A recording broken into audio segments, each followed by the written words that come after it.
I don't think love works anymore. Not the way it used to. Not the way we were told it would. Because everything about it feels fragile now. Disposable. Temporary.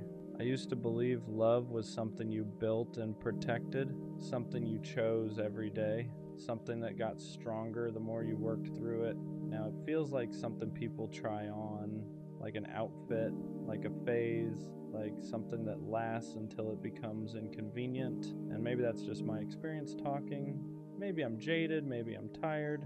But it's hard not to feel this way when you've watched effort get ignored, loyalty get tested, and consistency get replaced with excitement. It feels like the people who care the most lose the fastest. The ones who communicate openly get labeled too much. The ones who stay calm get called boring. The ones who try to build something stable get overlooked for something unpredictable. And I don't understand when stability became unattractive. When did peace start feeling dull? When did consistency start feeling optional? When did love turn into a competition of who cares less? Because that's what it feels like now. Who replies slower? Who shows less emotion? Who keeps more options open? Who can detach quicker? It feels like the winner in modern love is the one who invests the least, and that doesn't make sense to me, because love was never supposed to be strategic, it was supposed to be mutual, it was supposed to feel safe, it was supposed to feel intentional, but now it feels like leverage, it feels like power dynamics, it feels like emotional poker, and I'm tired of pretending that doesn't affect me. I don't want to play games. I don't want to pretend I don't care just to protect myself.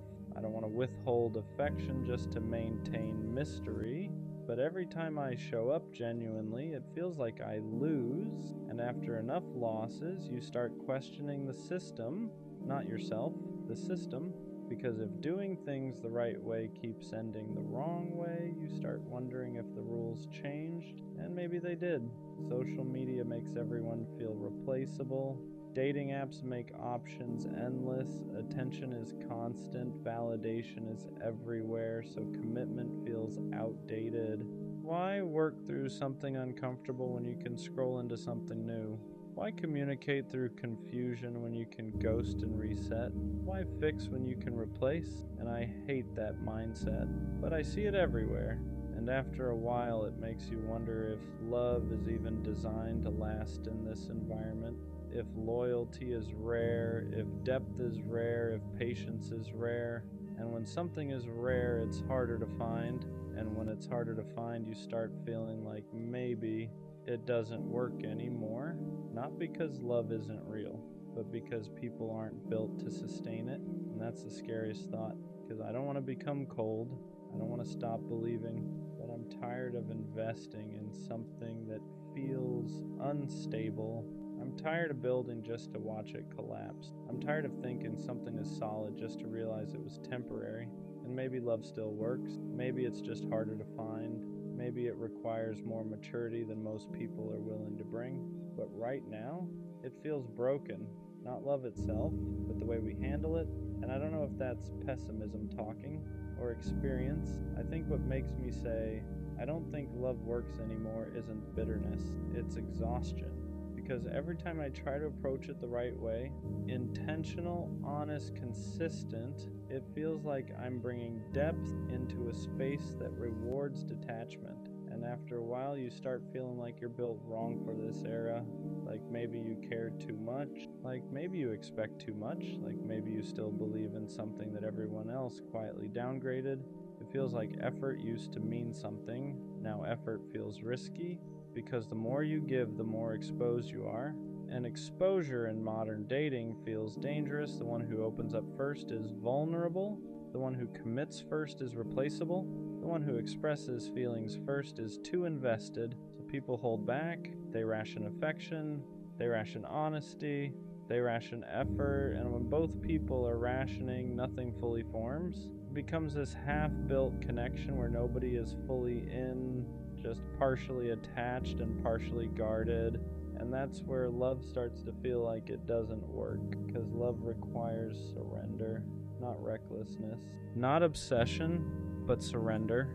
You have to be willing to be seen, willing to risk loss, willing to invest without guaranteed return. And nobody wants to do that anymore. Everyone wants certainty before commitment, proof before vulnerability, security before effort. But that's not how love works. Love is built in uncertainty, it's built in risk, it's built in choosing someone without knowing the full outcome. And we live in a time where uncertainty feels intolerable. We want options, we want backups, we want insurance. So instead of building depth with one person, we keep one foot out the door just in case. And you can't build something real with 1 foot already outside. That's why it feels broken. Not because love itself stopped working, but because we approach it defensively now. And I get it. People have been hurt, people have been betrayed, people have been replaced, so they protect themselves. But protection can slowly turn into detachment, and detachment kills depth. You can't love deeply if you're constantly calculating exits. You can't bond securely if you're scanning for upgrades. You can't build trust if you're always half preparing for collapse. And I'm tired of feeling like I have to adapt to that. I don't want to love strategically. I don't want to care less just to stay safe. I don't want to pretend I don't feel strongly just to avoid looking invested. But when you keep getting hurt for showing up fully, you start wondering if maybe the world rewards the opposite. And that's where the doubt creeps in.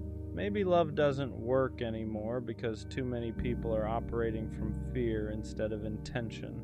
Too many people want the feeling of love without the responsibility of it. They want butterflies but not boundaries, excitement but not effort, chemistry but not consistency, and chemistry fades without consistency. Excitement fades without stability. Butterflies disappear when there's no structure holding them, so relationships collapse. And instead of reflecting, people reset, and the cycle continues. And when you've seen that cycle enough times, it's hard not to feel like something fundamental shifted. Like the culture around love changed. Like commitment feels heavier now. Like loyalty feels optional. Like patience feels outdated. And maybe I'm wrong. Maybe there are still people who believe in depth. Maybe there are still people who value stability. Maybe there are still people who don't treat connection like it's disposable. But when your personal experiences keep showing the opposite, it's hard to stay optimistic. It's hard to believe love worked when everything around it feels temporary. And I don't want to lose faith, but I also don't want to keep pretending it's easy, because it's not anymore. And maybe love still works, but maybe it only works when two people are equally ready to stop playing defense, and that combination feels rare, not impossible, just rare. And rare takes patience, and patience feels hard when you've already invested so much of it before. So yeah, right now it feels broken. But maybe what's broken isn't love. Maybe it's how we've learned to approach it, and that might be fixable, but only if both people are willing to actually build instead of constantly preparing to leave. Maybe the real reason I don't think love works anymore is because it feels like timing is always off. You meet someone who seems aligned, you connect, you talk for hours, you feel understood, and then something small shifts. Not dramatic, not explosive, just subtle. They pull back slightly, energy changes, consistency drops, and instead of addressing it directly, things fade. That's what modern love feels like. Not endings, fading, no real closure, no real confrontation, just gradual detachment, and it leaves you questioning everything. Did I imagine the connection? Did I misread the depth? Did they ever feel it the way I did? Because when something ends without clarity, your mind fills in the blanks, and most of the time the blanks aren't kind. You start blaming yourself.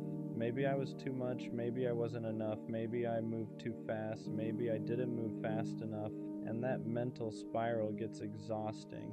Love starts feeling like a puzzle with missing pieces. Like no matter how carefully you approach it, something unpredictable shifts. And maybe that unpredictability is what makes it feel broken, because love requires stability to grow. You can't build something meaningful on inconsistent ground. You can't plant something deep in unstable soil, and right now everything feels unstable. People are distracted, attention spans are shorter, validation is constant. It's hard to compete with instant dopamine because love isn't instant dopamine. It's slow burn, it's repetition, it's routine, it's choosing someone again and again even when the excitement settles. And we live in a culture that constantly chases the next high. So once comfort replaces adrenaline, people confuse it with boredom. Once peace replaces intensity, people think something's missing, but peace isn't missing something. Peace is the goal. And maybe that's why love feels like it doesn't work anymore. Because people are chasing sparks instead of substance. They want fireworks every day, but fireworks aren't sustainable. They're loud, they're bright, they're temporary. Real love isn't fireworks, it's foundation. And foundations aren't flashy, they're steady. And steady doesn't trend well. Steady doesn't go viral. Steady doesn't give you constant emotional spikes. But steady is what lasts. And maybe we forgot that. Maybe we've confused intensity with compatibility. Maybe we've confused excitement with alignment. Maybe we've confused attention with affection. And when those illusions fade, people assume love failed. But maybe love didn't fail. Maybe expectations did. Still, it's hard not to feel tired. Because every time you start believing in something new, you're also bracing for impact. You don't enter connections open anymore. You enter them cautiously, guarded, prepared, and that guarded energy changes everything. Because love thrives in openness, and guarded hearts can't fully attach. So it becomes this cycle. People get hurt, they protect themselves, they enter something new with walls up.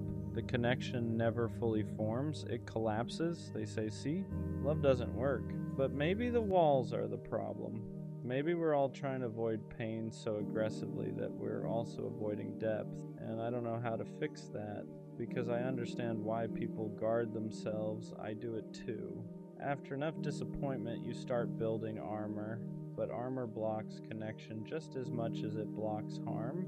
And that's the dilemma. How do you stay open in a world that keeps showing you how easy it is to be replaced? How do you trust when you've seen how quickly people move on? How do you believe in permanence when everything feels temporary? Those questions don't have easy answers. And that's why sometimes it feels easier to just say, love doesn't work anymore. Because admitting it feels broken, feels safer than admitting you're still hoping it does. And maybe that's the truth. Maybe I don't actually think love is broken. Maybe I'm just scared that I won't find someone who approaches it the way I do. Someone who values depth over dopamine, stability over sparks, consistency over chaos. Because if that kind of person still exists, then maybe love still works. It's just rare. And rare feels invisible when you've only experienced the opposite. So maybe love isn't broken. Maybe the way we approach it is. And maybe the real challenge isn't finding love. It's finding someone who isn't playing defense the whole time, because love can't work if both people are preparing for it to fail. It only works when both decide to build, not brace, and that's what I'm still trying to believe. I think what really makes me say love doesn't work anymore is how disposable everything feels. Nothing feels permanent. Not feelings, not promises, not even history. You can spend months building something with someone. Routines, memories, habits, inside jokes, and then one day it's like it never happened. They move on, they reset, they rebrand their life without you in it, and you're left sitting there wondering how something that felt so real could be treated so lightly. It makes you question whether permanence even exists anymore. Because love used to mean endurance. It used to mean working through discomfort. It used to mean fighting for connection when things got complicated. Now it feels like the moment things feel heavy, people exit. The moment conflict shows up, people reconsider. The moment effort is required consistently, people get tired, and I'm not saying everyone is like that. But it's common enough that it starts to feel normal, and when something unhealthy becomes normalized, you start adjusting your expectations, you start lowering standards without even realizing it. You start telling yourself, maybe this is just how it is now, maybe I'm expecting too much, Maybe stability is unrealistic, and that's the dangerous part, because once you start believing depth is unrealistic, you start accepting less than you deserve. You start settling for half effort, half commitment, half presence, and half love never feels secure. It feels temporary. It feels like you're constantly on probation. Like you have to maintain value instead of simply being valued, and that's exhausting. Love shouldn't feel like an audition. It shouldn't feel like you're being evaluated weekly. It shouldn't feel like you're one mistake away from being replaced, but that's what modern dating culture does. It keeps everyone slightly disposable because there's always another option, and options change the psychology of commitment. Now, when people feel like there's endless supply, they don't invest deeply. They sample, they test, they compare, they upgrade, and depth requires focus. You can't build something meaningful if you're constantly scanning the horizon. And I'm tired of feeling like depth is rare, like loyalty is rare, like emotional maturity is rare. Because if those things are rare, then sustainable love becomes rare too. And when something becomes rare, it starts feeling mythical, like a concept instead of a reality. And I don't want love to feel mythical. I want it to feel grounded, attainable, real. But it's hard to believe in that when everything around you looks temporary. It's hard to stay optimistic when you've watched people replace long-term connections in weeks, when you've seen loyalty get overlooked for excitement, when you've seen communication get labeled as too intense. It makes you question if the qualities you value are even appreciated anymore. And I refuse to become colder just to survive in this environment, but sometimes I understand why people do. Because caring fully feels risky, showing up fully feels vulnerable, and vulnerability feels unsafe when you've seen how quickly people pivot. So instead of opening fully, people guard. Instead of committing deeply, people hesitate. Instead of building, people browse. And browsing never creates attachment, it creates distraction. So maybe love doesn't feel like it works anymore, because too many people are browsing instead of building. Too many people are entertaining instead of committing. Too many people are protecting themselves instead of participating fully. And when both people are slightly guarded, slightly detached, slightly prepared to leave, the connection never roots deeply, it stays surface level. And surface level love doesn't survive pressure. It collapses the moment something real tests it, and that collapse reinforces the belief. See, love doesn't work, but maybe love isn't failing, maybe it's just not being handled properly, maybe it requires two people who are equally tired of games, equally tired of ego, equally ready to stop scanning and start building, and that combination is rare, not impossible, just rare. And when something is rare, it takes time to find. But when you've already waited, already invested, already tried, it's hard not to feel discouraged. It's hard not to say, maybe this just doesn't work anymore. Because hope feels heavy when you've carried it through disappointment repeatedly. Still, there's a small part of me that refuses to fully give up, not because I haven't been hurt, but because I know what depth feels like, and I know I'm capable of giving it. So maybe love doesn't feel broken, maybe it just feels misaligned. Maybe I haven't met someone operating at the same level yet, and maybe love only doesn't work when one person is building and the other is browsing. And next time I won't settle for someone who's just browsing, because I'm done treating love like something experimental.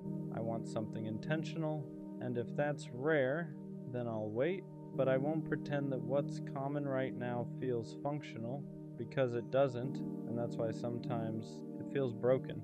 Another reason I feel like love doesn't work anymore is because nobody seems patient enough for it. Real love is repetitive. It's waking up and choosing the same person on regular days, not just exciting ones. It's having conversations that aren't aesthetic. It's working through misunderstandings. It's sitting in awkward silence sometimes. It's resolving conflict instead of avoiding it. and patience feels rare now.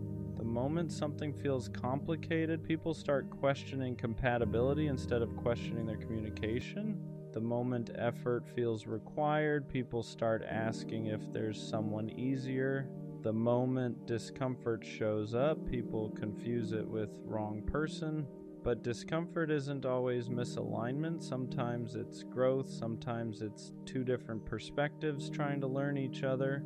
And learning takes time, but time feels expensive in a world where attention is cheap. It's easier to restart with someone new than it is to repair with someone familiar.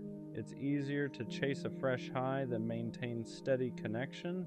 It's easier to scroll than sit, and when everything around you reinforces immediacy, patience feels outdated. But love has never been immediate. It starts fast sometimes, and sure, but it sustains slowly, and sustainability isn't exciting. It's disciplined, it's structured, it's built. And I think a lot of people want the feeling of falling in love, but not the responsibility of staying in love. Falling is automatic, staying is intentional, falling feels magical, staying feels deliberate, and deliberate takes effort, and effort feels optional now. That's what makes it feel broken. Because if two people aren't equally patient, equally committed to working through friction, the relationship never stabilizes. It stays fragile, and fragile things shatter easily. Then everyone says, see, it didn't work, but maybe it didn't work because it was never given time to become strong. You can't plant something and expect it to grow overnight, but people expect emotional security immediately. They expect certainty quickly. They expect perfection early. And when reality shows flaws, they exit instead of adjusting. And after experiencing that enough times, you start questioning whether anyone actually stays long enough to build something durable. It's exhausting to be the only one willing to sit in discomfort and talk it through. It's exhausting to be the only one committed to fixing instead of fleeing. It's exhausting to feel like you're building while the other person is evaluating, and evaluation kills intimacy. Because if someone is constantly assessing whether you're worth it, they're never fully in. They're half invested, half prepared to leave. And love doesn't grow in half investment, it grows in commitment. So maybe love doesn't feel broken, maybe commitment does, maybe patience does, maybe resilience does. Because real love requires all three, and without them, it collapses under the weight of normal human imperfection. And humans are imperfect, always, which means love will always require forgiveness, always require communication, always require choosing someone even when it's not convenient. And if people aren't willing to do that consistently, then yeah, it starts to feel like love doesn't work anymore, because nobody is sustaining it long enough to see it mature. And maturity is where love actually becomes powerful, not in the butterflies, not in the early intensity, but in the stability that comes after. And maybe we're just living in a time that glorifies the beginning but undervalues the maintenance. And maintenance isn't sexy, but it's essential. And I'm not ready to say love is dead, but I am ready to admit that patience feels endangered, and without patience, nothing lasting survives. Maybe love doesn't feel like it works anymore because nobody trusts it. Not fully, not without hesitation. Everyone says they want something real, but when something real starts forming, fear shows up faster than commitment. Fear of being replaced, fear of being cheated on, fear of being the one who cares more, fear of looking stupid. So instead of leaning in, people brace. They stay slightly detached. They keep backup options emotionally. They don't say everything they feel. They don't invest fully. And when two people are both protecting themselves at the same time, nothing deep ever roots. It becomes this cautious connection where both are waiting for the other to prove something first. Show me you won't leave. Show me you're serious. Show me I'm safe. But safety doesn't come from interrogation. It comes from participation. And participation requires risk. That's the part that feels lost now. Nobody wants to risk looking foolish for love, but love has always required that. You have to be willing to look foolish, to say I care first, to show up consistently even when you don't know the outcome, to invest without a guarantee, and guarantees don't exist. So instead of risking vulnerability, people risk nothing. They test, they observe, they calculate, they delay emotional investment until it feels secure. But emotional security doesn't grow from calculation. It grows from consistency, and consistency requires trust, and trust requires vulnerability. It's a cycle, and when one part is missing, the whole structure collapses. So maybe love feels broken because too many people are trying to feel safe before they've actually built anything safe. They want certainty before commitment, but certainty is something you earn together, not something you demand up front. And I get it. Nobody wants to be hurt again. Nobody wants to feel like the fool who cared more. Nobody wants to invest months just to be replaced in weeks. But if both people are guarding themselves at all times, love never gets a chance to breathe. It suffocates under suspicion, it weakens under ego, it dissolves under comparison, and comparison is everywhere now. We compare partners to people online, we compare relationships to curated timelines, we compare our connection to someone else's highlight reel, and comparison erodes gratitude. It makes you focus on what's missing instead of what's present, and when gratitude fades, dissatisfaction grows, and dissatisfaction looks for alternatives, and alternatives are always available now, so commitment feels heavier than ever, because staying means choosing one thing in a world full of options, and that feels scary to people who haven't learned how to be content. And that's another part of why it feels like love doesn't work, because contentment is rare. And without contentment, nothing feels enough. Not the effort, not the loyalty, not the stability. There's always a what if, and what if is poison to commitment. What if there's someone better? What if I'm settling? What if this isn't the highest version of love? But love isn't about maximizing, it's about choosing. And choice requires focus, and focus requires discipline. And discipline isn't romanticized anymore. Excitement is, intensity is, instant chemistry is. But chemistry alone can't sustain anything. It ignites, it doesn't stabilize, and maybe that's why love feels like it fails. Because people confuse ignition with foundation. They fall fast, they burn bright, they collapse quickly. And then they say, see? Love doesn't work. But maybe what didn't work was patience. Maybe what didn't work was emotional maturity. Maybe what didn't work was two people being equally willing to commit without constantly scanning for something better. I don't think love stopped working. I think standards changed. I think attention got divided. I think ego got louder. And I think fear got stronger. And fear makes people protect themselves in ways that sabotage the very thing they want. So when I say I don't think love works anymore, maybe what I really mean is I don't see enough people willing to handle it properly, because love is simple. People complicate it. Love is consistent. People are inconsistent. Love is intentional. People are distracted. And until two people show up ready to be disciplined about connection, not just excited about it, it's going to keep feeling unstable. And that's exhausting, because I don't want to approach love like a risk assessment. I want to approach it like a build. But building requires two architects, not one builder and one evaluator. And maybe that's the real challenge, not finding love, but finding someone who isn't quietly preparing for it to fail. Because love only doesn't work when someone stops working at it. And too many people stop the moment it requires effort instead of adrenaline. And I'm tired of adrenaline. I want foundation. And until I find someone who wants foundation too, it's gonna feel broken. Another reason it feels like love doesn't work anymore is because people are addicted to potential more than presence. They fall in love with what something could be instead of what it actually is. They fall for the idea, the fantasy, the imagined future. But when reality sets in, flaws, habits, differences, instead of adjusting expectations, they downgrade the connection. It's like people want perfection in a human body, and humans aren't perfect. So the moment imperfection shows up, doubt follows. She could be better, he could be more. This might not be the best I can get.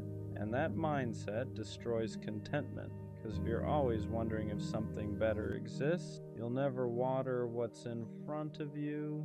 You'll keep browsing instead of building. And browsing doesn't create depth, it creates comparison. And comparison slowly poisons appreciation. You stop seeing what someone does for you. You focus on what they don't. You stop valuing consistency. You crave excitement. And excitement is unstable.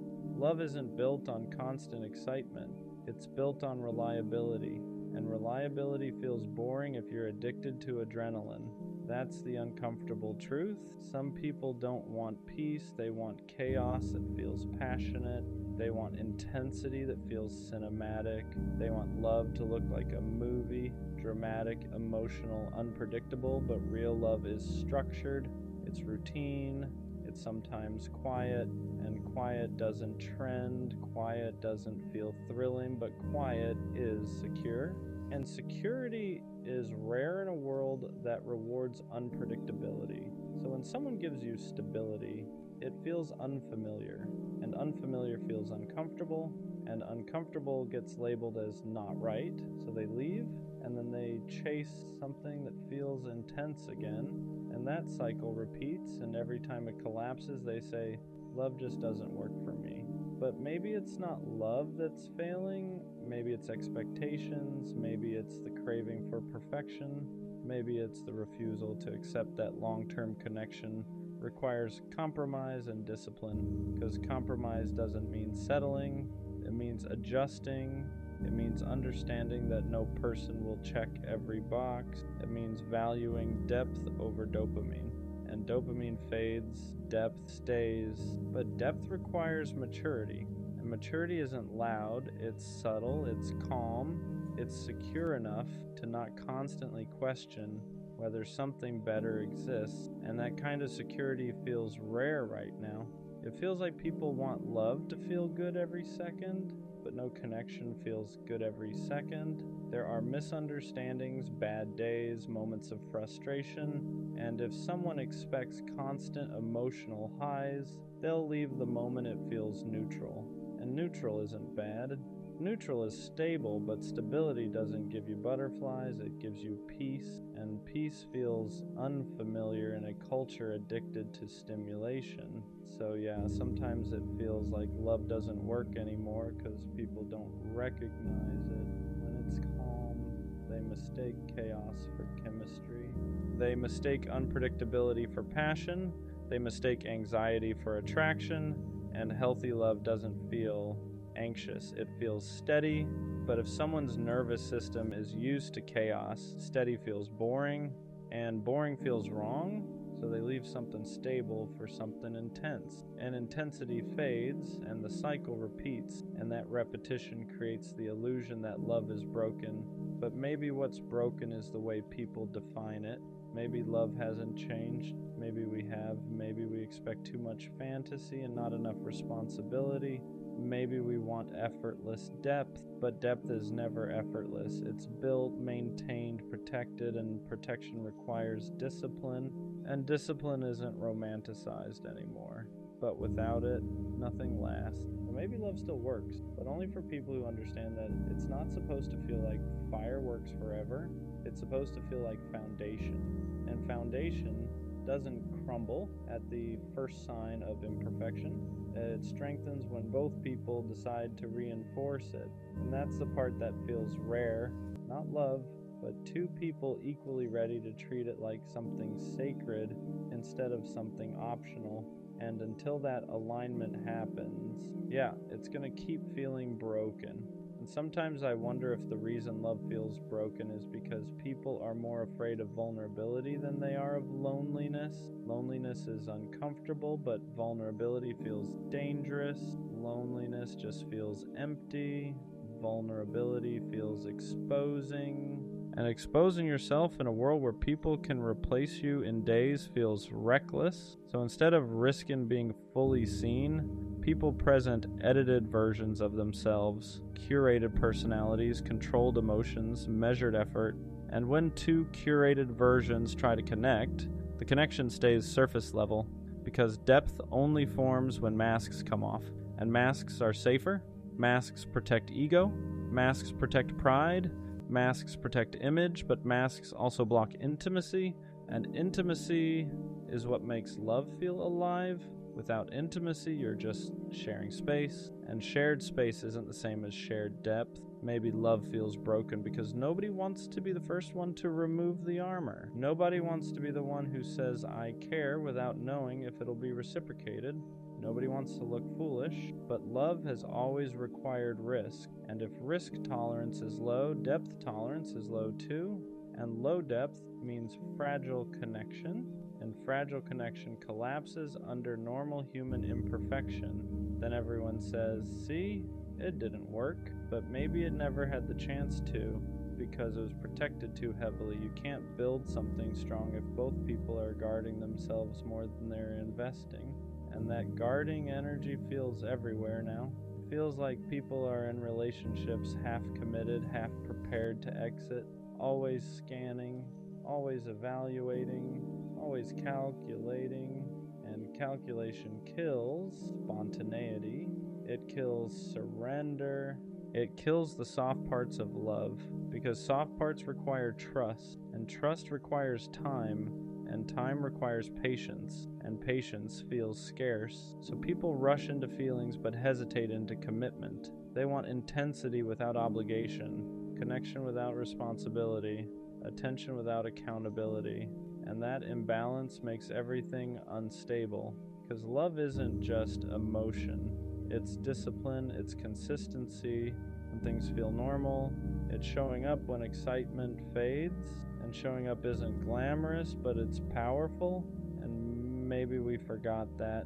Maybe we've glamorized beginnings and neglected maintenance, maybe we've romanticized sparks and ignored structure, and when structure isn't present, collapse feels inevitable, so love starts to feel broken, not because it doesn't exist, but because it isn't being handled with care, and care requires emotional maturity, and emotional maturity isn't common, it's developed, and development requires self-awareness, and self-awareness requires reflection, and reflection requires sitting with discomfort, and a lot of people avoid discomfort at all costs. So instead of reflecting, they replace. Instead of adjusting, they exit.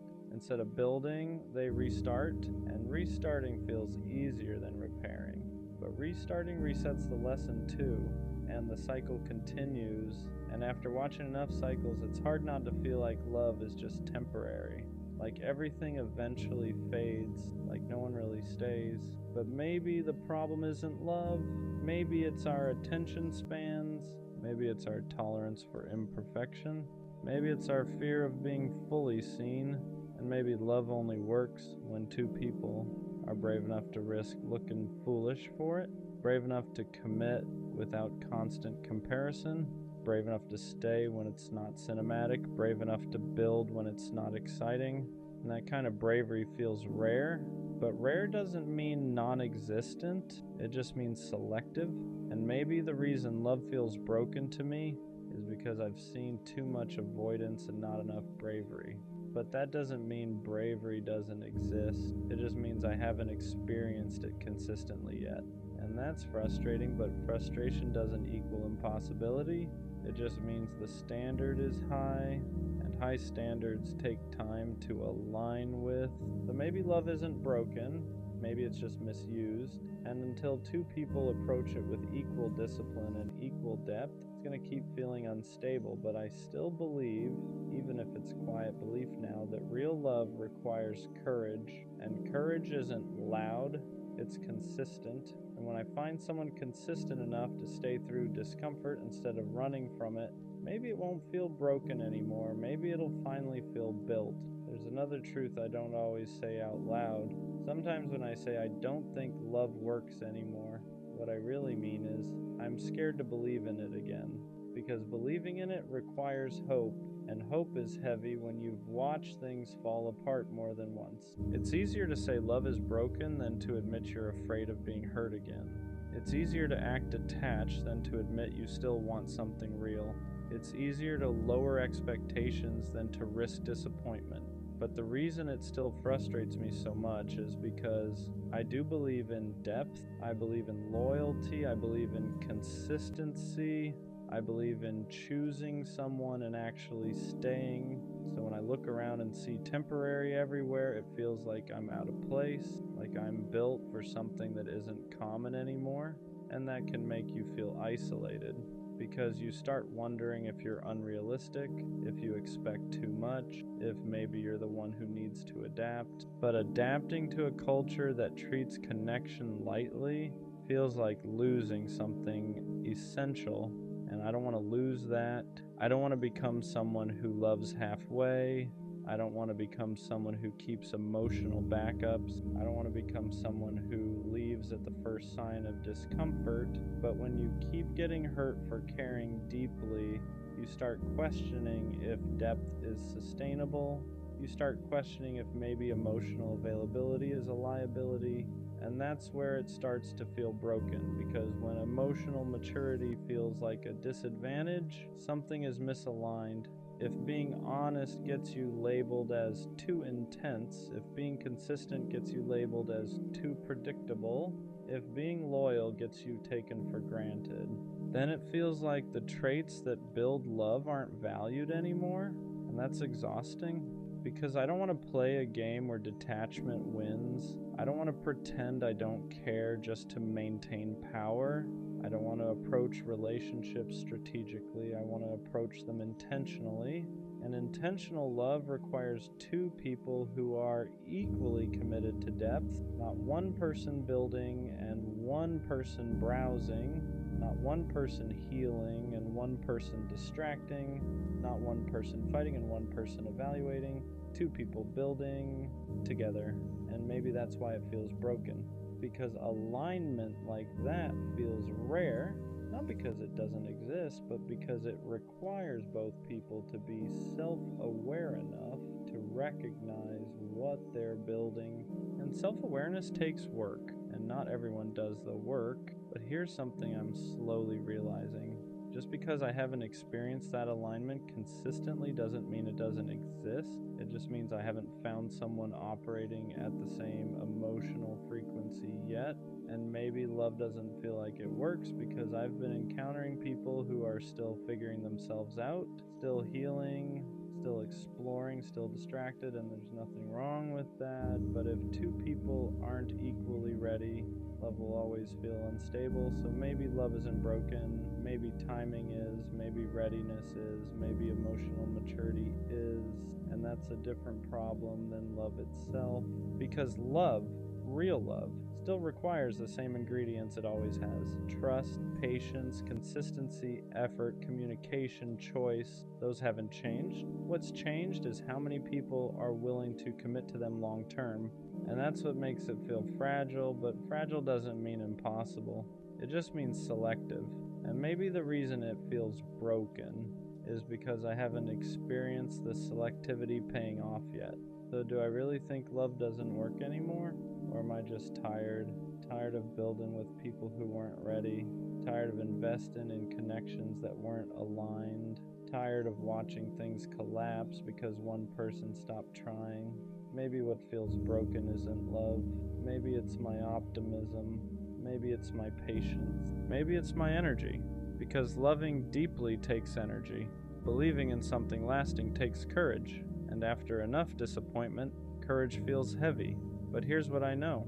I don't want temporary. I don't want half effort. I don't want something that collapses the moment it feels normal. I want stability. I want intentionality. I want someone who doesn't get bored when peace replaces intensity. And if that's rare, then I'll accept that it's rare. But I won't accept that it's impossible, because I know I exist. And if I exist, someone who still believes in depth and loyalty and consistency, then that means other people like that exist too. Maybe love doesn't feel like it works because it's not common anymore, but uncomfortable uncommon doesn't mean extinct. It just means it requires discernment. It requires patience. It requires walking away from people who treat connection casually. And maybe that's the real shift. Maybe love doesn't work when we try to force it with the wrong people. Maybe it only works when both people are equally disciplined about it. And discipline isn't flashy, but it's powerful. So maybe love isn't broken. Maybe it's just rare enough that you have to be selective about who you build it with. And until that alignment shows up, it's going to feel unstable. But I refuse to become cold just because it's hard. I refuse to downgrade my depth just because others operate shallow.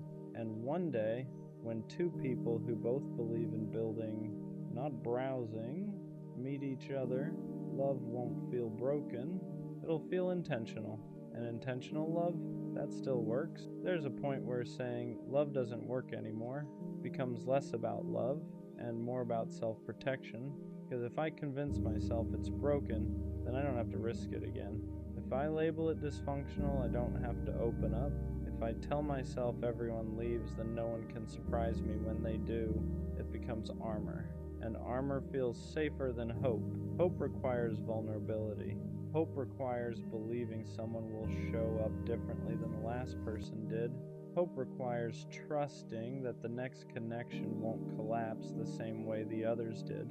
And that's hard, because patterns create expectations. If you've seen inconsistency enough times, you start expecting it. If you've been replaced quickly, you start bracing for it. If you've watched effort go unmatched, you start rationing yours. And slowly, without even noticing, you stop loving the way you used to. You become careful, measured, guarded. You don't say everything you feel. You don't invest as quickly. You don't attach as deeply. And then when something ends, it hurts less, but it also meant less. And that's the trade-off nobody talks about. If you protect yourself enough, you reduce pain, but you also reduce depth. And depth is the whole point, so maybe love doesn't feel like it works anymore because I've been loving defensively. Not fully, not recklessly, but cautiously. And cautious love never fully blooms. It survives. It doesn't flourish. And surviving isn't the same as thriving. Maybe I'm not doubting love. Maybe I'm doubting whether I can afford to feel that deeply again. Because feeling deeply means risking loss deeply. And loss has weight. And carrying that weight repeatedly makes you tired. But here's the uncomfortable truth. If I stop believing in love because others mishandled it, then I let their behavior reshape my character. And I don't want that. I don't want to become someone who loves halfway. I don't want to operate from fear. I don't want to treat every new person like they're already guilty of someone else's mistakes. But healing doesn't happen instantly. Trust doesn't reset overnight. And rebuilding optimism takes time, so maybe love isn't broken. Maybe I'm just rebuilding my trust in it. Maybe what feels like cynicism is actually exhaustion. Maybe what feels like disbelief is actually disappointment that hasn't fully healed, because when I'm honest with myself, I still want depth. I still want consistency. I still want something stable and intentional. If I truly believed love didn't work anymore, I wouldn't still crave it. I wouldn't still think about it. I wouldn't still care this much. The fact that I'm frustrated proves I still believe in it. You don't get frustrated over something you've given up on. You get frustrated over something you still want, but haven't found. And maybe that's the shift. Maybe love isn't broken. Maybe my patience is just being tested. Maybe my standards are filtering out what doesn't align. Maybe every failed connection isn't proof that love doesn't work. Maybe it's proof that misalignment doesn't. And misalignment is common. But alignment? Alignment is rare. And rare things take time to find. So maybe I need to stop saying love is broken. Maybe I need to say love is selective. Maybe I haven't experienced the right version of it yet. Because the version I want, stable, mutual, disciplined, requires two people equally committed to depth. And depth isn't everywhere. But it exists, I exist, which means someone else like me exists too. And maybe love doesn't feel like it works because I've been encountering people at different stages of emotional maturity, different levels of readiness, different levels of self-awareness, and that doesn't mean love is dead. It just means timing matters, and readiness matters, and alignment matters. So yeah, some days it feels broken, some days it feels like effort goes nowhere, some days it feels like loyalty isn't valued, but deep down, I don't think love stopped working. I think I'm just tired of building with people who weren't built to stay. And that's different, because when two people are both ready, not just interested, not just attracted, but ready, love doesn't collapse easily. It stabilizes, it deepens, it roots. So maybe love isn't broken. Maybe it just requires the right two people at the right time. And until that alignment shows up, it's gonna feel unstable. But I'm not done believing in it. I'm just more careful about who I build it with, and that's growth, not defeat. Some nights, I stay up hugging my pillow pretending it's someone, not because I'm dramatic, but because it gets lonely when no one chooses you. You start wondering if love just missed you, if maybe everyone else got picked and you were the one who got skipped over. I tell myself I'm fine being alone, and most days I am, but late at night when the world is quiet, that's when the question comes back. Will love ever find me, or am I just meant to imagine it? I think the hardest part is not the loneliness. It's feeling like you have so much love to give and nowhere to put it, no hands to hold, no one to come home to, just you, your thoughts, and the same hope you keep tucking away every morning. And what scares me most is not being alone right now. It's the thought that maybe this is permanent. Being alone doesn't hurt the most. Being unchosen does. It's watching people find each other while you keep ending up by yourself. It's being told, your time will come so many times that it starts to feel like a placeholder sentence. You start questioning yourself. Am I too quiet? Too much? Not enough? You replay everything, trying to find the reason no one stayed. And late at night, when you're hugging a pillow, imagining it's someone who wants you back, those thoughts get louder. Not because you don't love yourself, but because you're tired of being the only one who does. The scary part is how slowly it affects your worth. You don't stop believing in love, you stop believing it wants you, and that's when loneliness becomes heavier than silence, because now it's not just about being alone, it's about wondering if something is wrong with you for being alone this long. This feeling doesn't mean you're unlovable, even though it really feels like it. It means you've been alone long enough for the silence to start telling stories. And silence is loud when it goes on too long. You start mistaking timing for rejection. You start turning waiting into a flaw. You start thinking love hasn't found you because you're missing something. But love doesn't work on fairness, and it doesn't run on schedules. Some people find it early, some people find it after they've learned how to sit with themselves at night. And that doesn't make you behind, it makes you human. The fact that you still want love, still imagine it, still hope for it, even after feeling unchosen, that's not weakness. That's proof your heart didn't close. Imagining love at night doesn't make you desperate. It means you're human. You're not hugging a pillow because you're weak. You're doing it because your body remembers what closeness feels like, even when your life hasn't caught up yet. There's nothing wrong with wanting someone to come home to, with wishing there was a hand to reach for when the day finally goes quiet. The problem isn't that you imagine love, it's that you've been alone long enough to start believing wanting it is something you need to outgrow. But love isn't something you mature out of, something you wait for without turning against yourself in the meantime. You don't need to shame the part of you that still hopes at night. That part is just proof you haven't gone numb, and as long as you haven't gone numb, love hasn't missed you. Loneliness at night doesn't get to decide your future. Even when it feels endless, nights are heavy because they strip everything down. No distractions, no noise, just you and the question you try not to ask during the day. But night feelings aren't prophecies.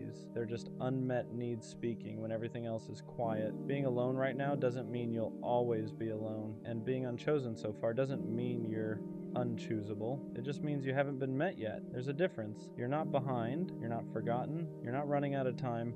You're just in the part of the story where love hasn't arrived, not the part where it never does. The hardest balance is holding hope without turning it into self-doubt, because when you hope for something for a long time, it can start to feel personal when it hasn't arrived yet. You tell yourself you're patient, but underneath that, there's a quiet fear that maybe hope is just another way of setting yourself up, so you try to numb it. You tell yourself you don't need love, you act like you're fine on your own, but hope doesn't disappear that way. It just goes quiet and waits for the night. The truth is, hope isn't the problem. Hope only hurts when you turn it inward and use it as proof that something is wrong with you. You're allowed to hope without questioning your worth. You're allowed to want love without it meaning you're lacking. Hope isn't weakness. It's just your heart still believing in a future you haven't reached yet. When love hasn't found you yet, it can make you feel invisible. You're moving through life unnoticed, unchosen, easy to pass by. But invisibility isn't the truth. It's just what loneliness whispers when it's tired of waiting. You don't get overlooked because you lack something. You get overlooked because connection isn't something you can force into timing. The right person doesn't miss you because they're better at noticing. They find you because they're looking for what you already are, and until then you're not invisible. You're just living in the space before recognition. That space feels quiet, it feels long, it feels unfair, but it isn't empty. It's shaping you into someone who will recognize real love when it finally arrives. Not because you're desperate for it, but because you're ready to receive it without disappearing into it. Love usually doesn't find you when you're proving you deserve it. It finds you when you stop performing and start existing. For a long time, I thought if I was good enough, patient enough, understanding enough, someone would finally see me, so I overgave, overthought, over-explained. But love doesn't arrive as a reward for endurance. It arrives when you're no longer shrinking to be easier to choose. The moment you stop asking, what do I need to fix? And start asking, what do I need to feel safe? Something shifts. You don't chase connection anymore, you allow it, and that doesn't make love come faster, and it makes it come healthier.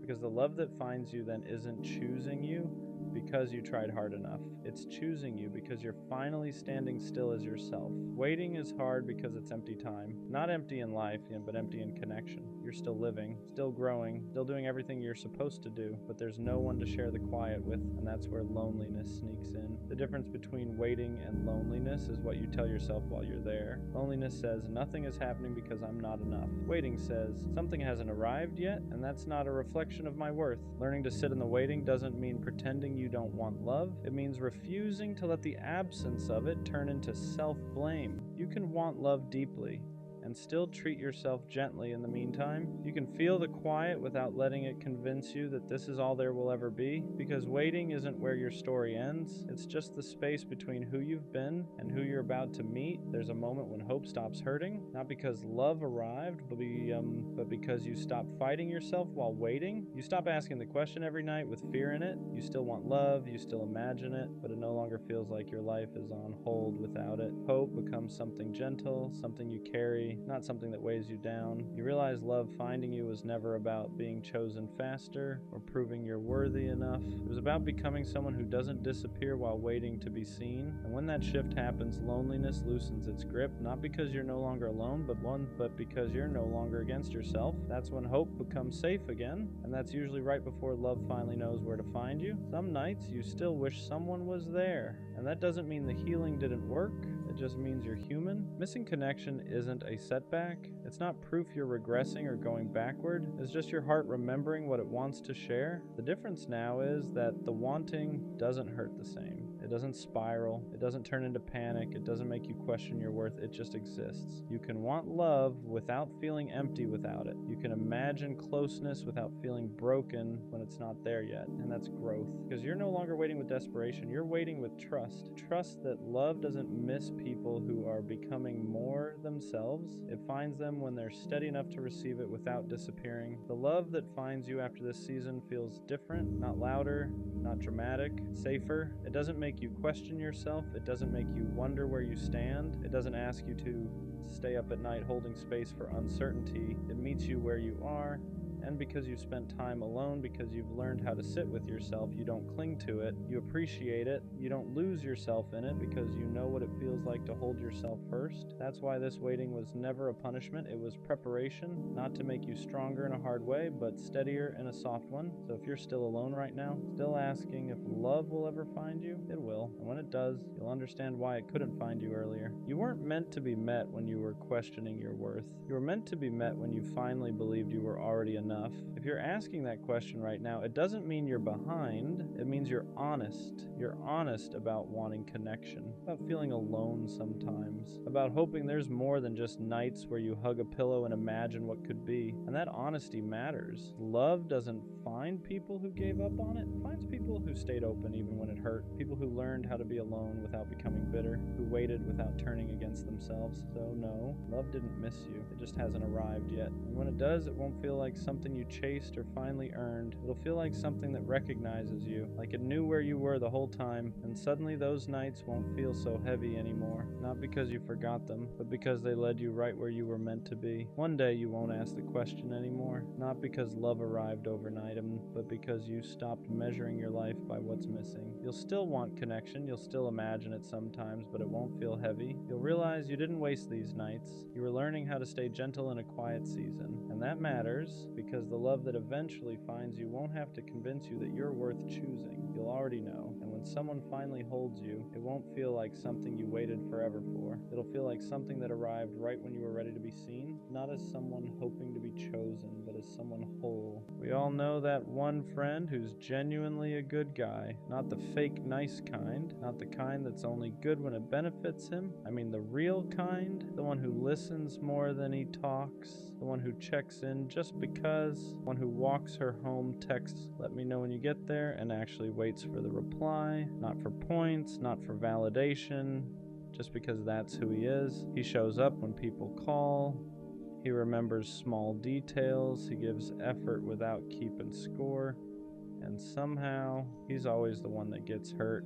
Girls say they want a good guy. They say they're tired of games, tired of being treated wrong. But when a good guy actually shows up, he gets pushed to the side, kept around just in case, treated like an option instead of a choice. He gets left on red, gets mixed signals, gets told, "You're amazing, just not right now." And then one day, he watches her choose someone who won't even do half of what he did. And the worst part? He doesn't complain about it, he jokes it off, acts like it doesn't bother him, plays it cool. But if you're paying attention, you see the change. He laughs less, questions himself more, starts wondering if being genuine is the problem, if caring too much makes him weak, if being a good guy even matters anymore. So he hardens a little, pulls back, stops giving as freely, not because he wants to be cold, but because the world keeps teaching him that softness gets punished. It reminds me of Tanjiro from Demon Slayer. Gentle, compassionate, kind even to people who don't deserve it. People mistake that kindness for weakness until they realize how much strength it actually takes